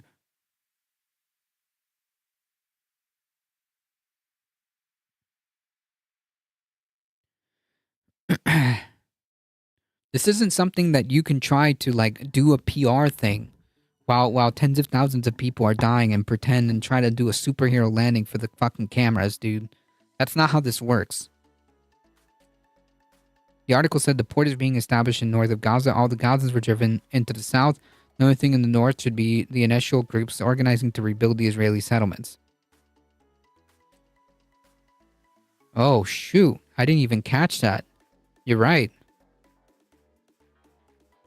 Wait. If that's true, so then how is the aid going to get to the actual Palestinians?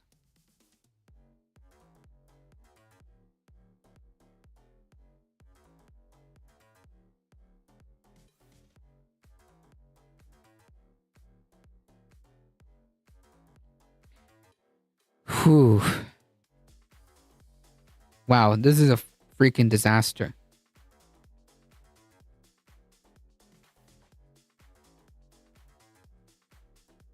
This is a freaking disaster.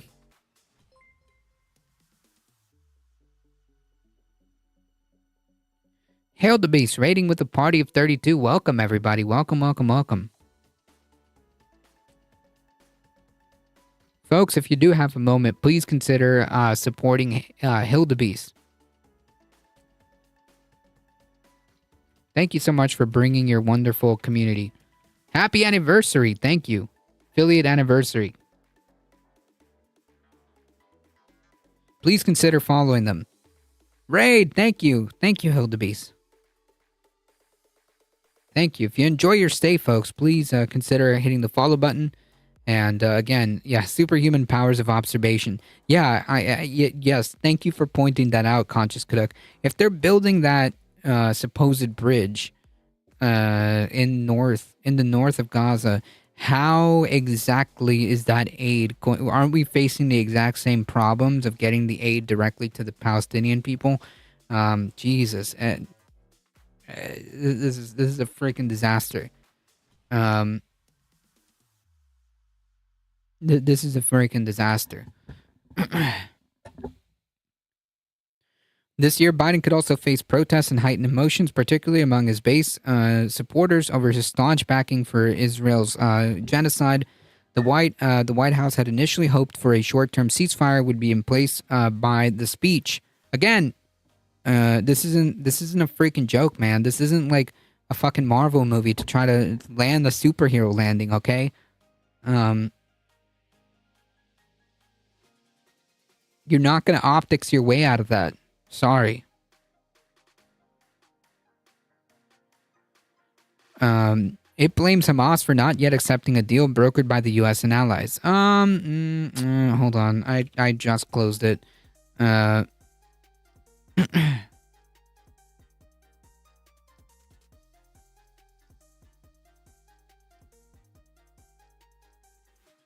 Nope.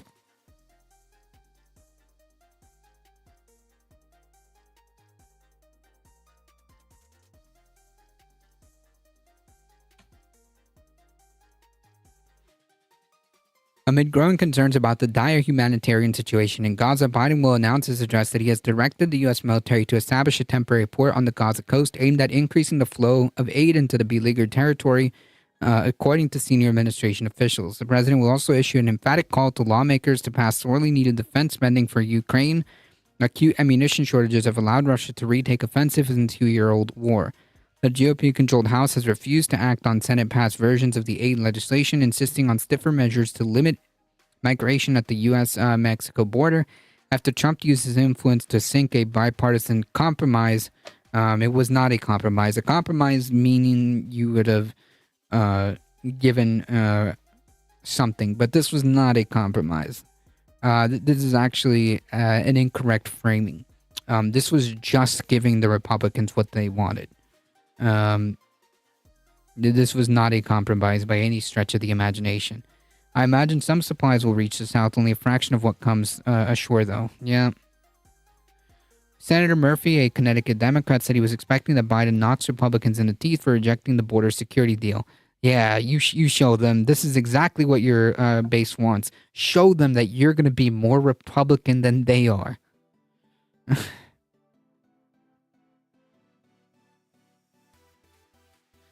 Quote, voters want a candidate who cares about the border, but they want a candidate who's going to do something about it, not just complain about it.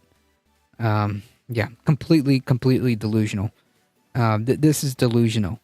Access to abortion and fertility treatments is also expected to be a key component of Biden's speech, especially in light of controversial ruling from the Alabama Supreme Court that has upended access to IVF in the state.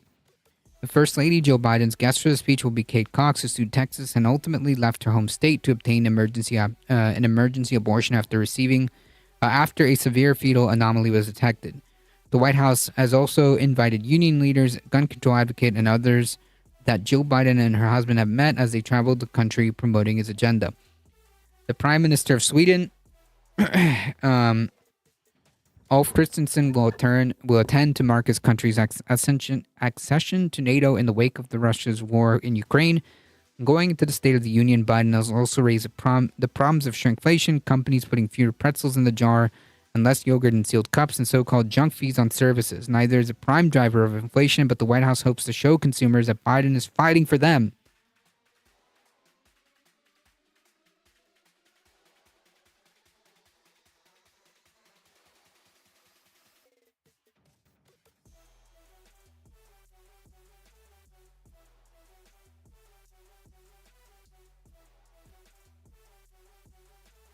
Biden was also going to unveil an expanded plan to raise corporate taxes and use the proceeds to trim budget deficits and cut taxes for the middle class. Following the speech, Biden was set for a weekend of campaign, holding events in Pennsylvania and Georgia on Saturday. Trump, too, will be campaigning in Georgia that day. The president's cabinet will also fan out across the country to amplify his message. The Biden campaign said it would host more than 200 watch parties around the country Thursday night, including in cities, suburbs, and rural towns and battleground states. Campaign officials will use the event to recruit volunteers and encourage others to get involved in Biden's re-election effort. Like, listen, man, it's very simple. You know why the base is pissed, and you know what you need to do. It's that simple. The campaign knows it. It's not some secret.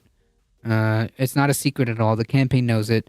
They know what they have to do should they want to be serious about even trying to win a second term.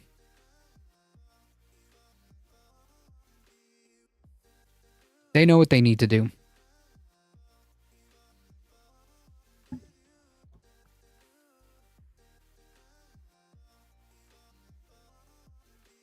When is the State of the Union happening? Is it right now?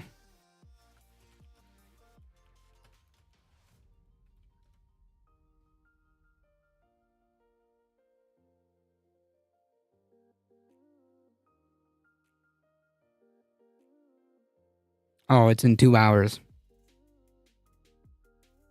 In about 2 hours, 9 p.m. Gotcha.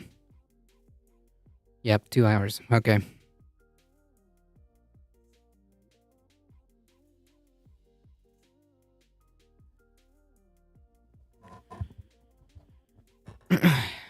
All right, folks. We got to do one more article, and I think that's it. From the master himself, Ken Klippenstein, will Aaron Bushnell's death trigger an anarchism witch hunt? Aaron Bushnell's death by self-immolation in front of the Israeli embassy in Washington last month has provoked nationwide soul-searching about the war in Gaza. For the U.S. government, though, the airman's death excites a different kind of search for the so-called extremists, particularly left-wing ones. A time old as tale. A tale old as time, I should say. Sorry. Last Wednesday, Senator Tom Cotton, a known fascist, former Army officer, and a member of the Senate Armed Services, sent a letter to Defense Secretary Lloyd Austin asking why and how the Pentagon could tolerate such an airman like Bushnell in its ranks, calling his death an act of horrific violence that was in support of a terrorist group. I'm pretty sure that his whole entire he was very clear about the entire motivations about why he did what he did, and his last words were "Free Palestine," not "Go Hamas." Okay. Cotton goes to ask about the Defense Department's internal efforts to address extremism and whether Bushnell was ever identified as exhibiting extremist views or behaviors. But I wonder if Senator Cotton is concerned about the very real danger of white supremacy, and far right problems that the military has as well. I wonder if Senator Cotton is concerned about that too. It's going to trigger a decline in Army recruitment. Cotton's agitation to find Hamas supporters in uniform twists Bushnell's political act. which Bushnell said was in support of the Palestinian people. He is not. Exactly.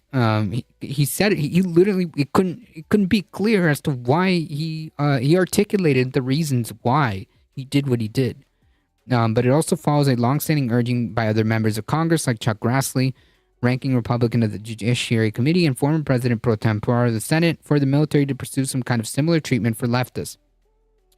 While studies show that support for extremism is similar or even lower among veterans than the general population, extremism in active duty military has become an obsession of the Washington brass since January 6th.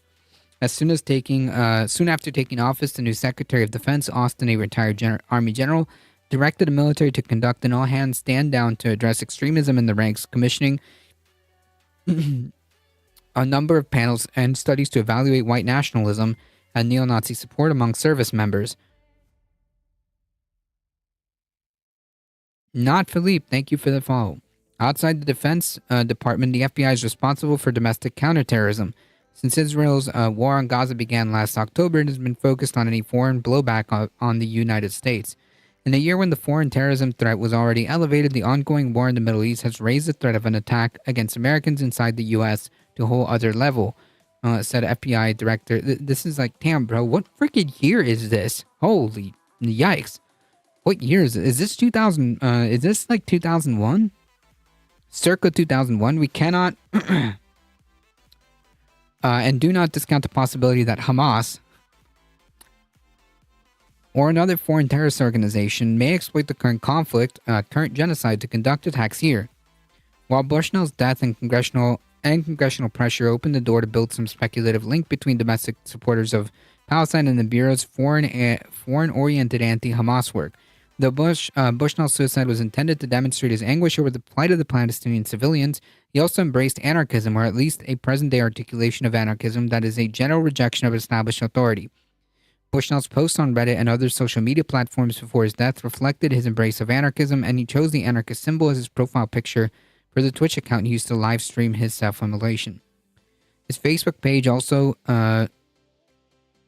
followed and likes pages for several anarchist groups. The anarchist collective Crimeth Inc. also said in a blog post that Bushnell had emailed the group shortly before his death.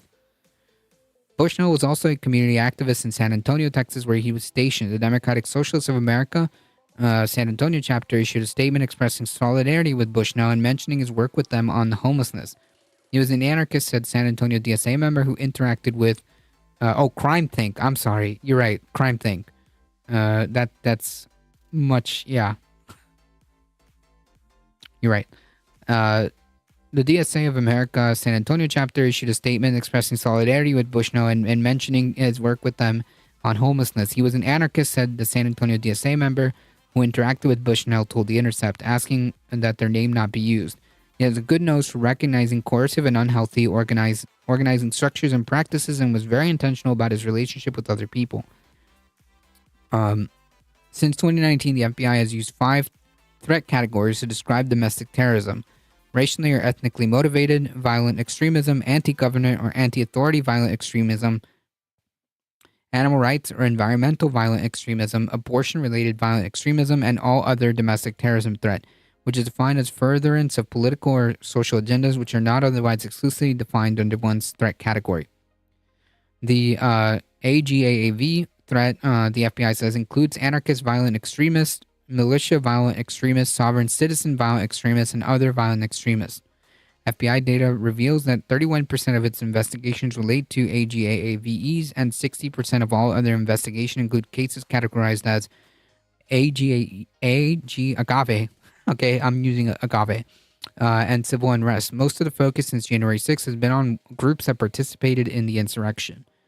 Behind the scenes, though, according to a congressional testimony reported here for the first time, FBI maintains a program specifically for combating anarchists called the Anarchist Extremist Program. Cool. Nice. Very cool. Mas Tequila. That's right. And in Senate testimony, the FBI says that it had increased its targeting of anarchist violent extremists across the country by both using human and technical sources to spy on them. Cool. Very, very not worrying. Since the nationwide protests after the murder of George Floyd in 2020, the Bureau has asked field offices to tap confidential informants to develop better intelligence about anarchists. In 2021, the FBI more than doubled its domestic terrorism caseload, and Wray told Congress that the arrests of what the Bureau calls anarchist violence extremists were more numerous in 2020 to 2021. The months around January 6th than in the 3 previous years combined. An internal FBI threat advisory obtained by The Intercept defines anarchist violence extremists as individuals who consider capitalism and centralized government to be unnecessary and oppressive and oppose economic globalization, political, economic, and social hierarchies based on class, religion, race, gender, and private ownership of capital, and external forms of authority represented by centralized government, the military, and law enforcement. By the FBI's definition, little of this applies to Bushnell's own articulation of his political views, despite the anarchist label. But the airmen's protest fulfills the push by many Republicans and conservatives to get the FBI to equally focus on leftists. Classic. In a 2021 hearing, Grassley pushed for more investigations of those on the left, alluding to the Bureau's anarchist extremist program. Former Attorney General Barr stated that the FBI had robust programs for white supremacy and militia extremism, but a significantly weaker anarchist extremist program. Said Chuck Grassley, how do you plan to make your left-wing anarchist extremist program as robust as your white supremacy and malicious extremist program? At a press briefing last Thursday that discussed Bushnell's tie to anarchism, the Pentagon appeared to hint that his death might be considered an act of extremism. Yeah, dude. Very extreme to protest in this, the protest was an extreme protest, but to protest genocide, I guess that's considered extremism. A review of Aaron Bushnell's social media accounts indicates that he has some pretty strong anarchist views. Under the Pentagon's definition of extremist, would he fall under that? I do think it's fair to say that suicide by self-immolation is an extreme act. Yes, to protest genocide, said the Pentagon press secretary Brigadier General Pat Ryder, replying, promising a full investigation. Yeah, cool. Nice meme. Using this as an excuse to expand the security state against leftists. All while the right wing continues to cry the victim, saying that they're the ones that are being politically targeted. Yeah.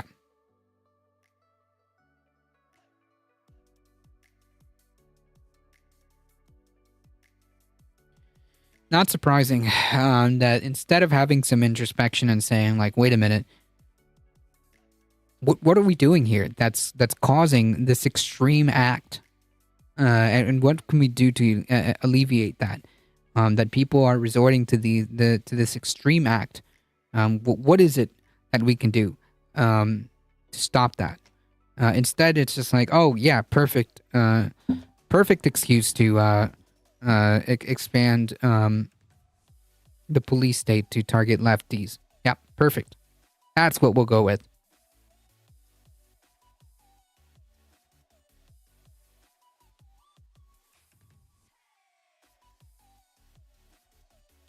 Phenomenal.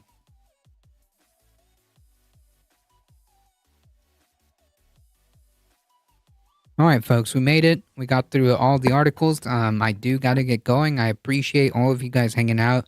Thank you to all the new follows. I appreciate it. Thank you, Hildebeest. Please go follow them. Please go follow them on Twitter as well. Twitch.tv/Hildebeest. Thank you. Thank you for bringing your wonderful community. If you enjoyed your stay again, feel free to hit the follow button. It really does help us out. I appreciate it. Thank you, Michael Hassler. Thank you, Heat, for modding the chat. I appreciate it. Thank you all for stopping by. You guys are what makes this channel grow. Thank you for the biddies, subscriptions, everything. You guys are what makes this channel grow. If you're on the YouTube, don't forget, hit the follow button or like button on the stream. And subscribe to the YouTube channel. Spread the word. We're here Monday through Thursday, 5 p.m. Eastern time. I'm ordering Chinese for dinner. Nice. Please stay safe, everybody. Thank you. Yes, you have a great night. As always, folks, please stay safe. Please take care of each other. I love you all, and I hope to see you guys in the next one tomorrow, Monday, 5 p.m. Eastern time. See ya.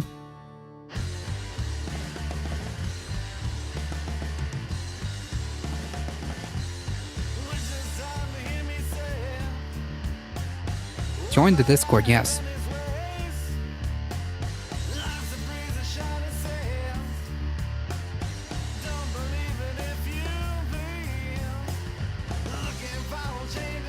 All right, folks, hang tight. We're heading out in 5, 4, 3, 2, 1. Bye-bye.